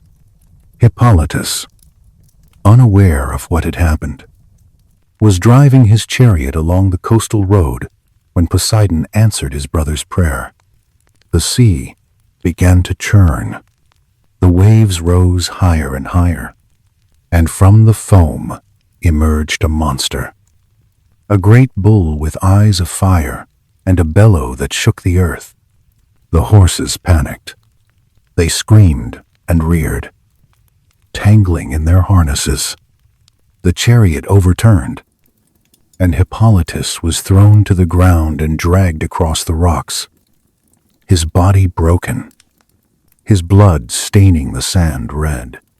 He was still alive when they brought him to his father, just barely, just enough to see the truth dawn in Theseus's eyes as Artemis appeared and revealed everything. The curse of Aphrodite, Phaedra's impossible love, the lie she had told to protect her honor in death. Hippolytus forgave his father with his dying breath. Then he was gone. Theseus was left alone, surrounded by the ruins of his family. His wife dead by her own hand, his son dead by his own curse. And somewhere on Olympus, Aphrodite smiled, her lesson complete. Let this story settle into you like evening settling over a quiet garden. There is no comfort in it, no redemption. It is simply a truth that the Greeks understood, that love is not always a blessing, that the gods do not always play fair, that sometimes there are no villains, only victims of forces beyond their control. Breathe slowly now. Let your body grow heavier. more relaxed. The story of Phaedra and Hippolytus fades into shadow, joining the other tales of cursed love that drift through the darkness of myth.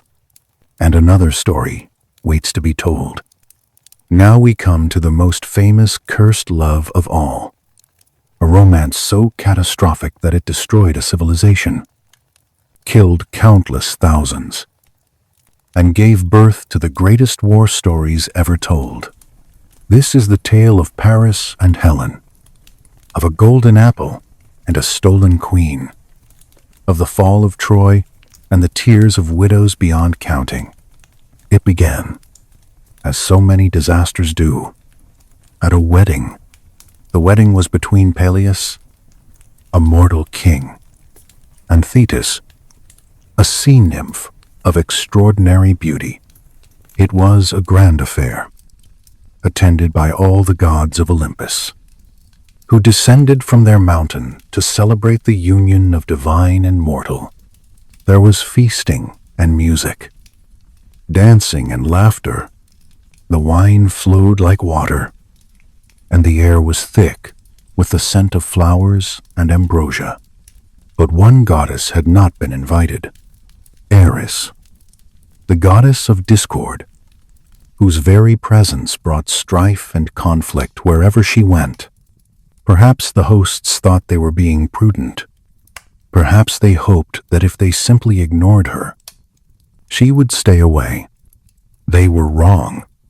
Eris came anyway, uninvited and unwelcome, her dark eyes gleaming with malice. She did not stay long. She did not need to. She simply walked into the midst of the celebration, produced a single golden apple, and tossed it onto the table where the goddesses sat. On the apple was inscribed 3 words: "For the fairest." Then Eris vanished, and the chaos began. 3 goddesses reached for the apple: Hera, queen of the gods, wife of Zeus, goddess of marriage and family; Athena, goddess of wisdom and war, the gray-eyed protector of heroes; and Aphrodite, goddess of love and beauty, whose smile could melt the hearts of gods and mortals alike. Each believed herself to be the fairest. Each demanded the apple, and when none would yield, they turned to Zeus to judge between them. But Zeus was wise enough to know that this was a judgment he could not make.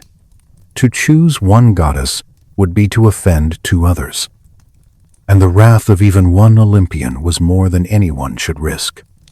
So he did what powerful beings often do when faced with difficult decisions. He passed the problem to someone else. On the slopes of Mount Ida, near the great city of Troy, there lived a young man named Paris.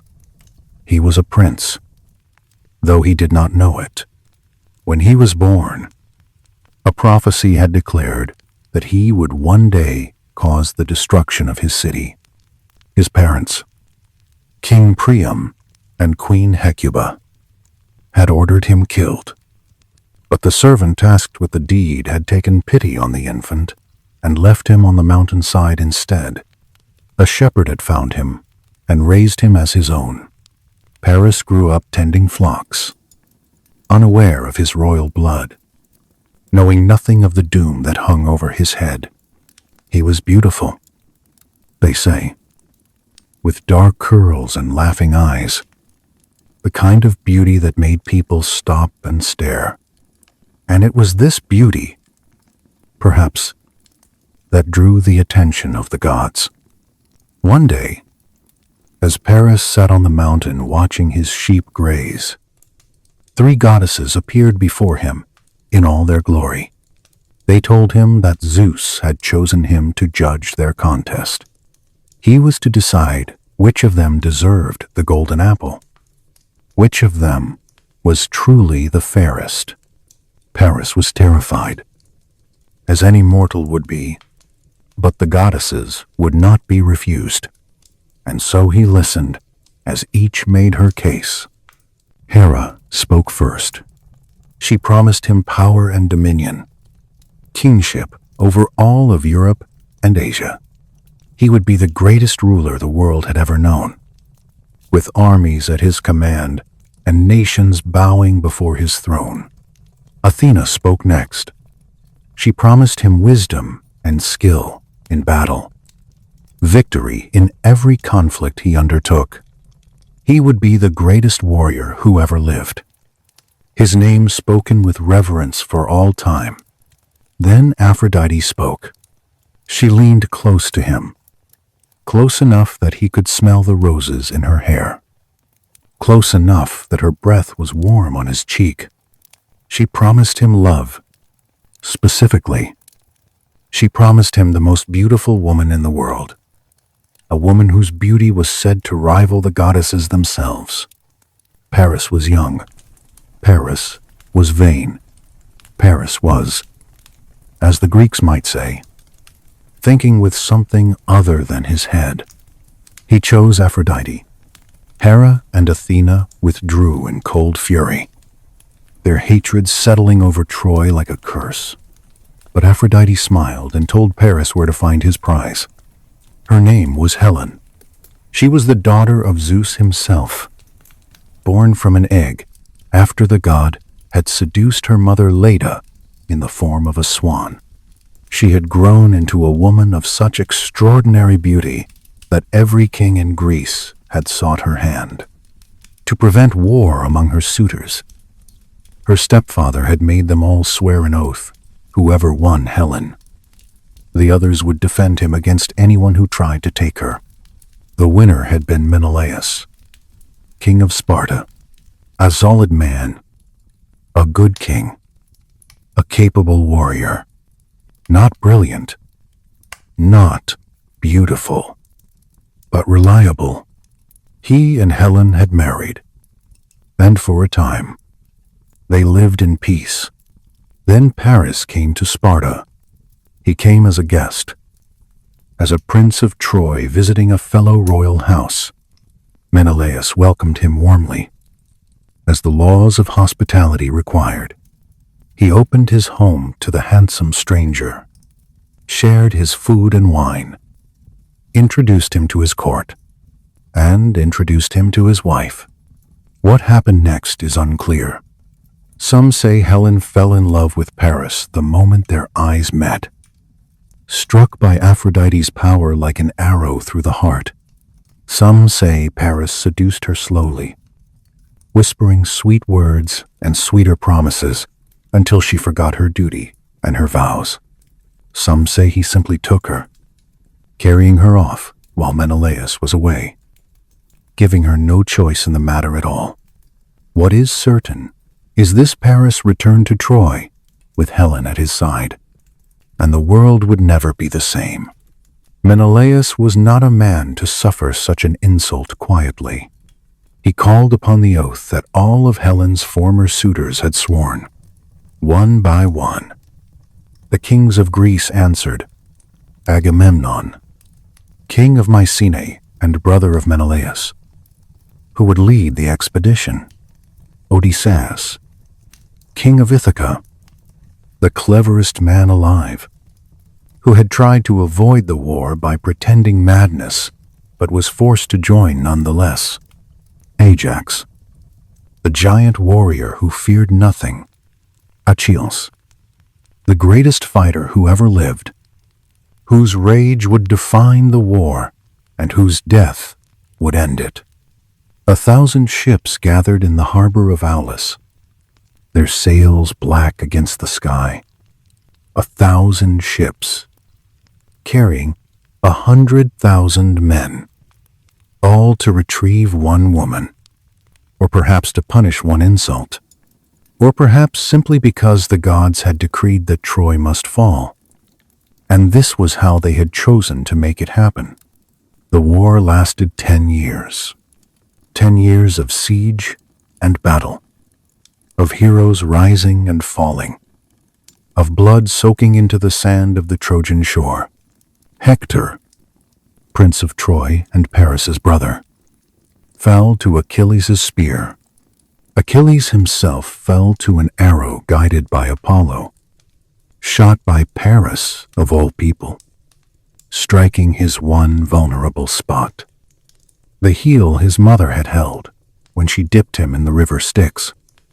And through it all, Helen waited in Troy, watching from the walls, hated by the Trojans who blamed her for their suffering, longed for by the Greeks who had come so far to claim her. She was a prisoner of her own beauty, trapped between two worlds, belonging to neither. Paris died before the war ended, killed by one of Heracles' poisoned arrows. Helen mourned him, or pretended to. Who can say what she truly felt? This woman, who had been passed from hand to hand like a trophy, whose desires had never mattered as much as her face. Troy fell at last, not to force, but to cunning. The Greeks built a great wooden horse and hid their warriors inside, then pretended to sail away. The Trojans, believing the war over, brought the horse inside their walls as a trophy. That night, the Greeks emerged and opened the gates. The sack of Troy was merciless. The men were slaughtered. The women were enslaved. The towers that had stood for generations were pulled down stone by stone. The blood ran in rivers through the streets, and Helen Menelaus found her in the burning palace and raised his sword to strike her down. But when she turned to face him, when he saw that famous beauty one more time, his arm fell to his side. He could not do it. After 10 years of war, after all the death and destruction, he still could not harm her. He took her home instead, back to Sparta, back to the life she had left behind. They lived together for many more years, growing old in the palace where their tragedy had begun. Some say they found peace. Others say they were simply tired. The face that launched 1,000 ships, the love that burned a city, the most beautiful woman in the world, who brought nothing but sorrow to everyone who loved her. Was it her fault? Was it Paris's choice? Was it the spite of rejected goddesses? Or the malice of Eris? Or simply the will of fate that had decreed from the beginning that Troy must fall? The myths do not answer. They only tell the story and leave the judgment to us. Let this tale drift away now, like smoke from a dying fire, like the last embers of a city that burned 3,000 years ago. The ships have sailed, the walls have fallen, the heroes have passed into legend, and you are here, safe in the quiet darkness, far from war and fire and the terrible games of the gods. Your breathing is slow and even. Your body is heavy and warm. The stories wash over you like waves on a distant shore, carrying you gently toward the peace of sleep. More tales await, but they will keep. For now, just rest. The story now drifts away from the sunny hills of Greece, moving eastward across the dark, heaving expanse of the Black Sea. We travel to the edge of the known world, to the misty kingdom of Colchis. Here, the air is thick with strange magic, and the trees grow tall and twisted, their roots drinking from soil that is older than time itself. This is the setting for one of the most complex tapestries of love and sorrow ever woven by the fates. It is the story of Jason, the hero who sought the golden prize, and Medea, the sorceress who gave him everything, only to be left with nothing but ashes. Imagine the ship, the Argo. It is not merely a vessel of wood and nail. It is a living entity. Its prow was carved from a sacred oak of Dodona, a tree that could speak in the wind. The The ship creaks as it cuts through the gray waves, a rhythmic sound of timber and water. Creak, splash, creak, splash. On board, the heroes of Greece row in unison, their breath syncing with the heartbeat of the ocean. They are seeking the golden fleece, a symbol of kingship and solar power, said to possess the ability to heal the land and the soul.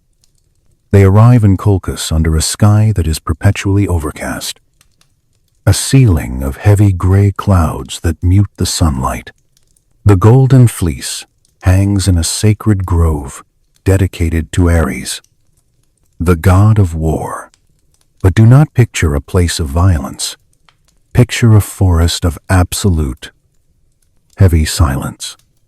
The trees are massive oaks, their branches interlocking to form a roof that blocks out the sky. Moss hangs from the limbs like old gray beards. The air is humid and smells of damp earth, decaying leaves, and the metallic tang of ancient magic. In the center of this grove hangs the fleece. Even in the gloom, it glows. It emits a soft, amber light, steady and warm, like a hearth fire burning in a dark room. It is beautiful. It is hypnotic. It calls to the soul, promising warmth and eternal sovereignty. But beneath the tree lies the guardian, a dragon. This is not a beast of rage, but a creature of eternal vigilance. Its scales are green and copper, shimmering in the dim light.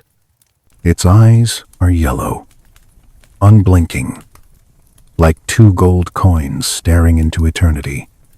It never sleeps. It is the embodiment of the barrier between desire and attainment. Enter Medea. She is the princess of this misty land, the daughter of the king, and the granddaughter of Helios, the sun itself. But her power does not come from light. It comes from the shadows. She is a priestess of Hecate, the goddess of the crossroads and the night. Imagine Medea standing in her garden at twilight. She is not a villain. She is a woman of profound knowledge. She knows the secret name of every herb. She knows which root brings sleep and which flower brings forgetfulness.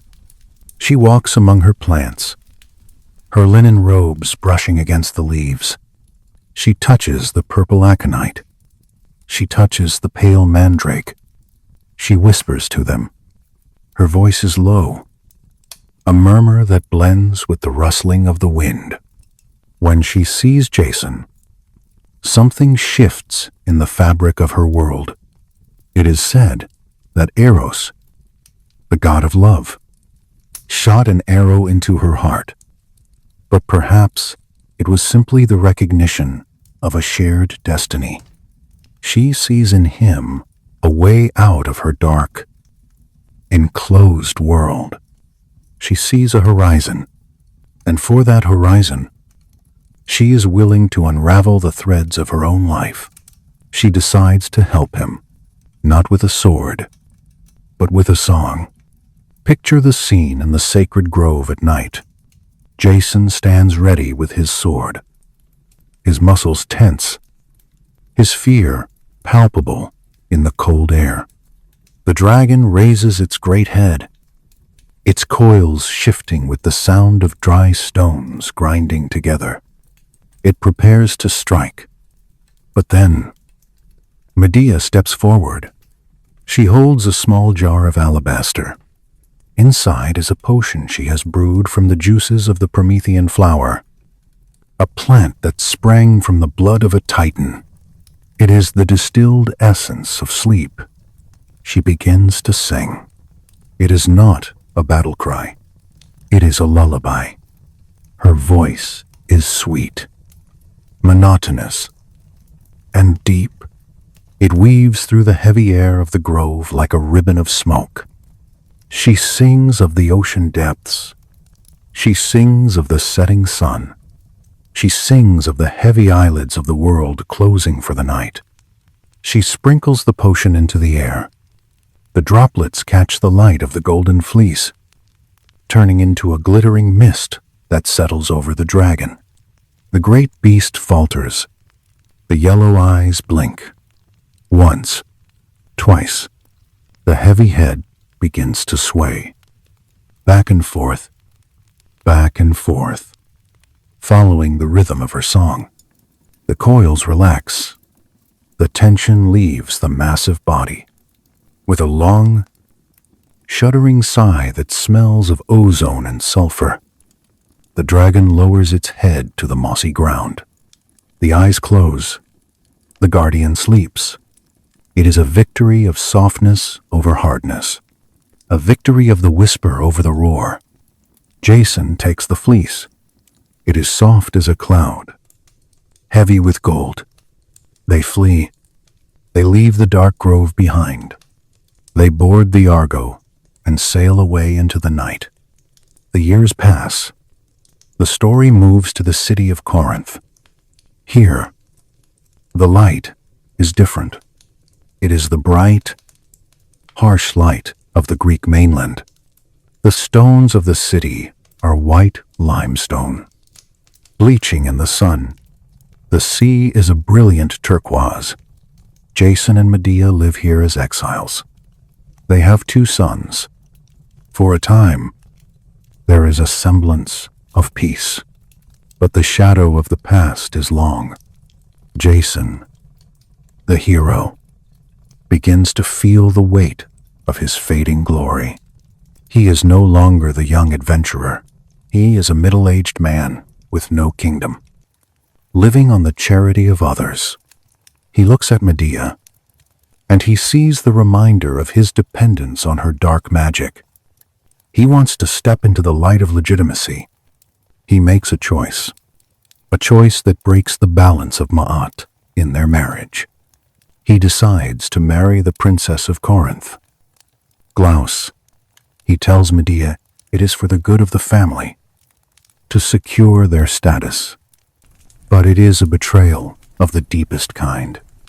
He is discarding the woman who tore her life apart to save him. Imagine Medea now. She is alone in her chamber. The sounds of the wedding preparations drift up from the city below, flutes playing, people laughing, the smell of roasting meat. To her, these are the sounds of her own funeral. She sits very still. She does not scream. She does not weep. She becomes cold. Her heart, once a furnace of passion, turns into a block of black ice. She looks at her hands, these hands that lulled a dragon to sleep, these hands that steered a ship through clashing rocks. She decides on her course. It is a tragic, inevitable path. In the ancient tragedies, the characters do not choose. They are pulled by the gravity of their flaws. She prepares a gift for the new bride, a robe of gossamer gold and a crown of delicate leaves. They are beautiful. They shimmer in the sunlight. But Medea has imbued them with her pain. She has soaked them in the toxicity of betrayal. We will not dwell on the fire or the horror.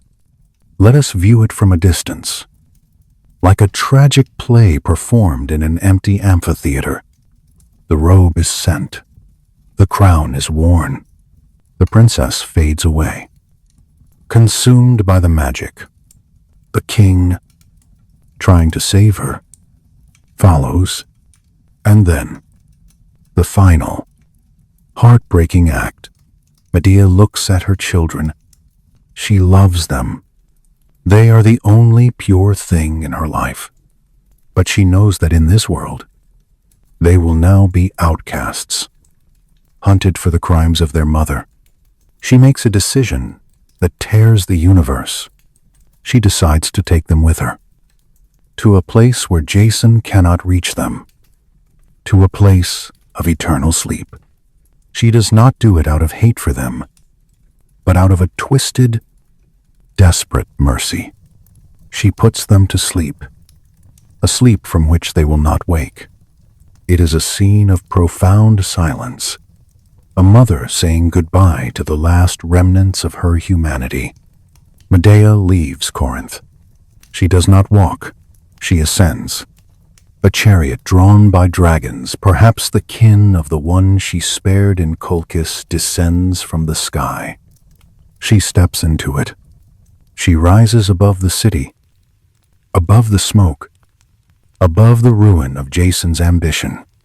She becomes a figure of the sky, untouchable, remote, a dark star retreating into the heavens. And Jason, the hero, is left alone. He sits on the steps of his empty house. The silence of Corinth is deafening. He has lost his past, his present, and his future. The golden fleece, the prize he sought so desperately, is gone, or meaningless. He wanders. He becomes a ghost in his own life. He travels back to the beach where the Argo is beached. The great ship, once the pride of Greece, is now a rotting hulk. The wood is gray and brittle. The paint has peeled away. Barnacles cling to the hull. Jason sits in the shadow of the ship. He leans his back against the rotting timber. He listens to the sound of the sea. Asterisk, whoosh, crash, whoosh, crash, asterisk. It is the same sea he sailed in his youth. But now it sings a song of loss. He remembers the mist of Colchis. He remembers the glow of the fleece. He remembers the eyes of Medea when she first looked at him. He realizes, too late, that the true treasure was not the gold, but the bond he broke. He closes his eyes. He is tired, so very tired. Above him, the rotting prow of the Argo, the piece carved from the sacred oak of Dodona, finally gives way. It has held on for decades, waiting for this moment. It detaches silently. It falls. It strikes Jason. It is not a violent death. It is a release. The ship that made him unmakers him. The cycle is closed. The hero and the vessel return to the earth together. The wind blows over the lonely beach. The sand covers the footprints. The sea continues to roll. Indifferent to the tragedies of men, the story of Jason and Medea is a heavy stone dropped into a deep well. It ripples, then settles. It teaches us that ambition without loyalty is hollow. It teaches us that love, when curdled by betrayal, is the strongest force in nature. But now, the fire is out. The dragon is asleep. The chariot has flown. The ship has fallen. There is only the silence of the beach and the eternal, rhythmic breathing of the ocean. Rest in this silence. Let the tragedy fade into the background, leaving only the calm of the aftermath. The story is over. The waves wash it away. The echoes of the Argonauts have faded into the sound of the surf. The tragedy of Corinth has dissolved into the mist of history. We have walked through the stories of love and loss, of curses and quests. Now, the night is fully upon us. The sky is a deep, velvet indigo, studded with the diamonds of the cosmos. It is time to leave the world of men and heroes behind. It is time to ascend. It is time to find the place where the stories end and where the eternal rest begins. Let us return, one last time, to the figure who started our journey, Orpheus. We left him at the moment of his greatest loss. the moment he turned back and saw Eurydice fading into the shadows of the underworld. But the story does not end in the dark tunnel. It continues, flowing like a subterranean river towards a sea of light. Orpheus lived out his days in sorrow. Yes, but eventually, the release of death came to him. As it comes to all things, the muses wept for him. The rivers swelled with the tears of the nymphs. His lyre, the instrument that charmed the stones, drifted down the river Hebrus, still humming a faint, mournful tune until it reached the sea. And his soul did not go to the gray, joyless plains of the asphodel meadows where the indifferent spirits wander. No, for those who have loved deeply, for those who have touched the divine through art and suffering, there is another place. The Greeks called it Elysium, the Elysian fields, the Isles of the Blessed. Imagine this place. It lies at the very edge of the world, beyond the Western Ocean, where the sun goes to rest. It is a land where the snow never falls, where the rain never beats down, where the wind is never a storm, but always a gentle breeze. Zephyrus, the west wind, blows softly here. It carries the scent of the ocean, fresh and salty, mixed with the perfume of white flowers. Imagine the smell of lilies, of jasmine, of sweet grass, warmed by an eternal, gentle sun. You are standing at the edge of these fields. The light here is unique. It is not the harsh glare of noon, nor is it the darkness of night. It is a perpetual golden hour. The light is amber, soft, and diffuses through the air like honey dissolved in water. It casts no harsh shadows. It bathes everything in a glow of peace. The grass is soft beneath your feet. It is thick and cool. You walk forward. There is no path, for you do not need a path. You cannot get lost here. Every direction leads to peace. You see trees, poplars and elms, their leaves rustling with a sound like silk whispering. Shoo. Shoo. Asterisk.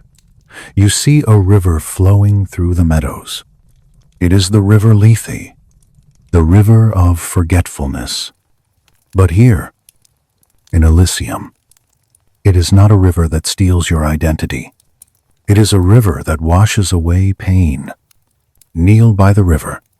The water is clear as crystal. You dip your hand in.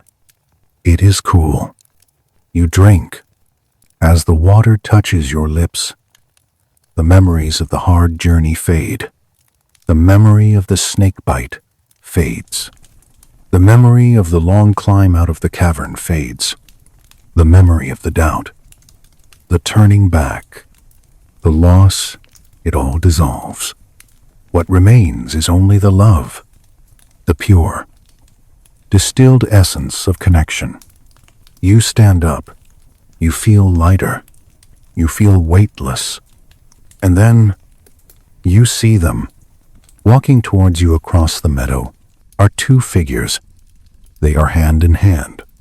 They are walking slowly, without haste, for they have all of eternity. It is Orpheus and Eurydice. They are reunited, but they are not the tragic figures of the myth anymore. They are healed. Orpheus carries his lyre, but he is not playing a sad song. He is playing a melody of silence, a music that can only be heard by the soul. Eurydice is smiling. Her steps are light. She is no longer limping from the snake bite. They walk together. Sometimes he leads. Sometimes she leads. And here, in the soft light of Elysium, Orpheus turns to look at her. He looks at her face. He looks into her eyes. And she does not vanish. She smiles back. He can look at her for as long as he wants.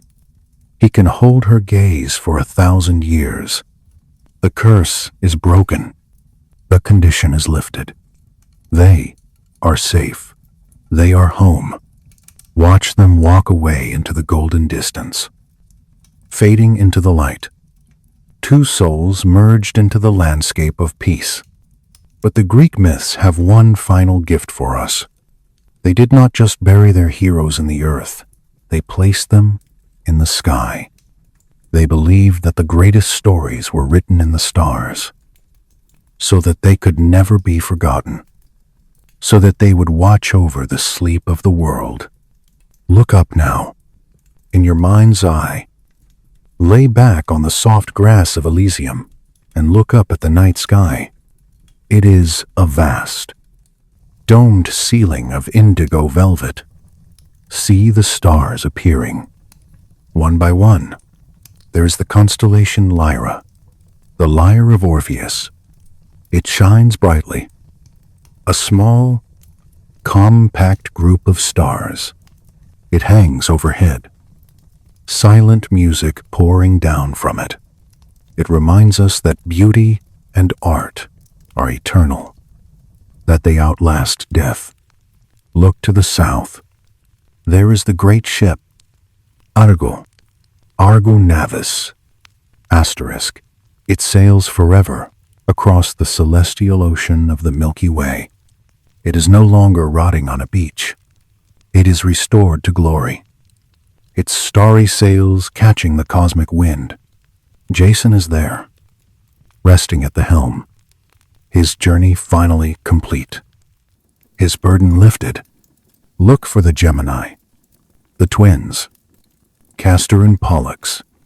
They hold hands across the darkness.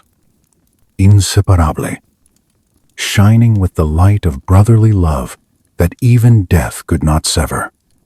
And there, the Corona Borealis, the northern crown, the crown that Ariadne wore, placed in the sky by Dionysus. A circle of gems glittering in the dark. These are not just lights. 这个券呢，在日南3重庆火锅村南山店可用。这家店啊，在美团上可是榜上有名，南山区重庆火锅热门榜、深圳火锅好评榜、口味榜、环境榜，拿奖拿到手软。They are the guardians of the night. They are the keepers of the stories. They have taken the pain and the tragedy of the mortal world and transmuted it into light. They are watching over you now. Feel the vastness of the cosmos wrapping around you. It is not empty space. It is a blanket of presence. The universe is holding you. You are lying in the fields of the blessed. The river Lethe murmurs nearby. Mil-mil. Ripple.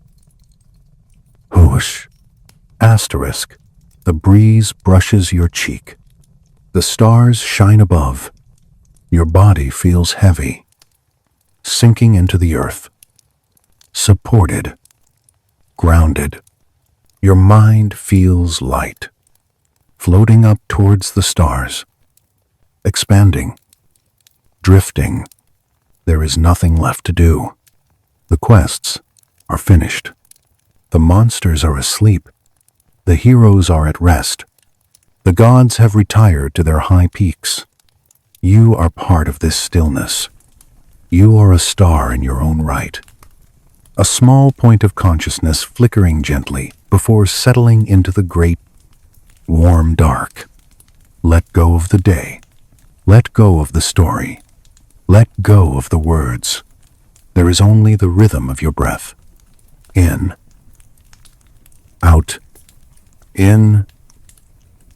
Out. Asterisk. There is only the beat of your heart. Asterisk.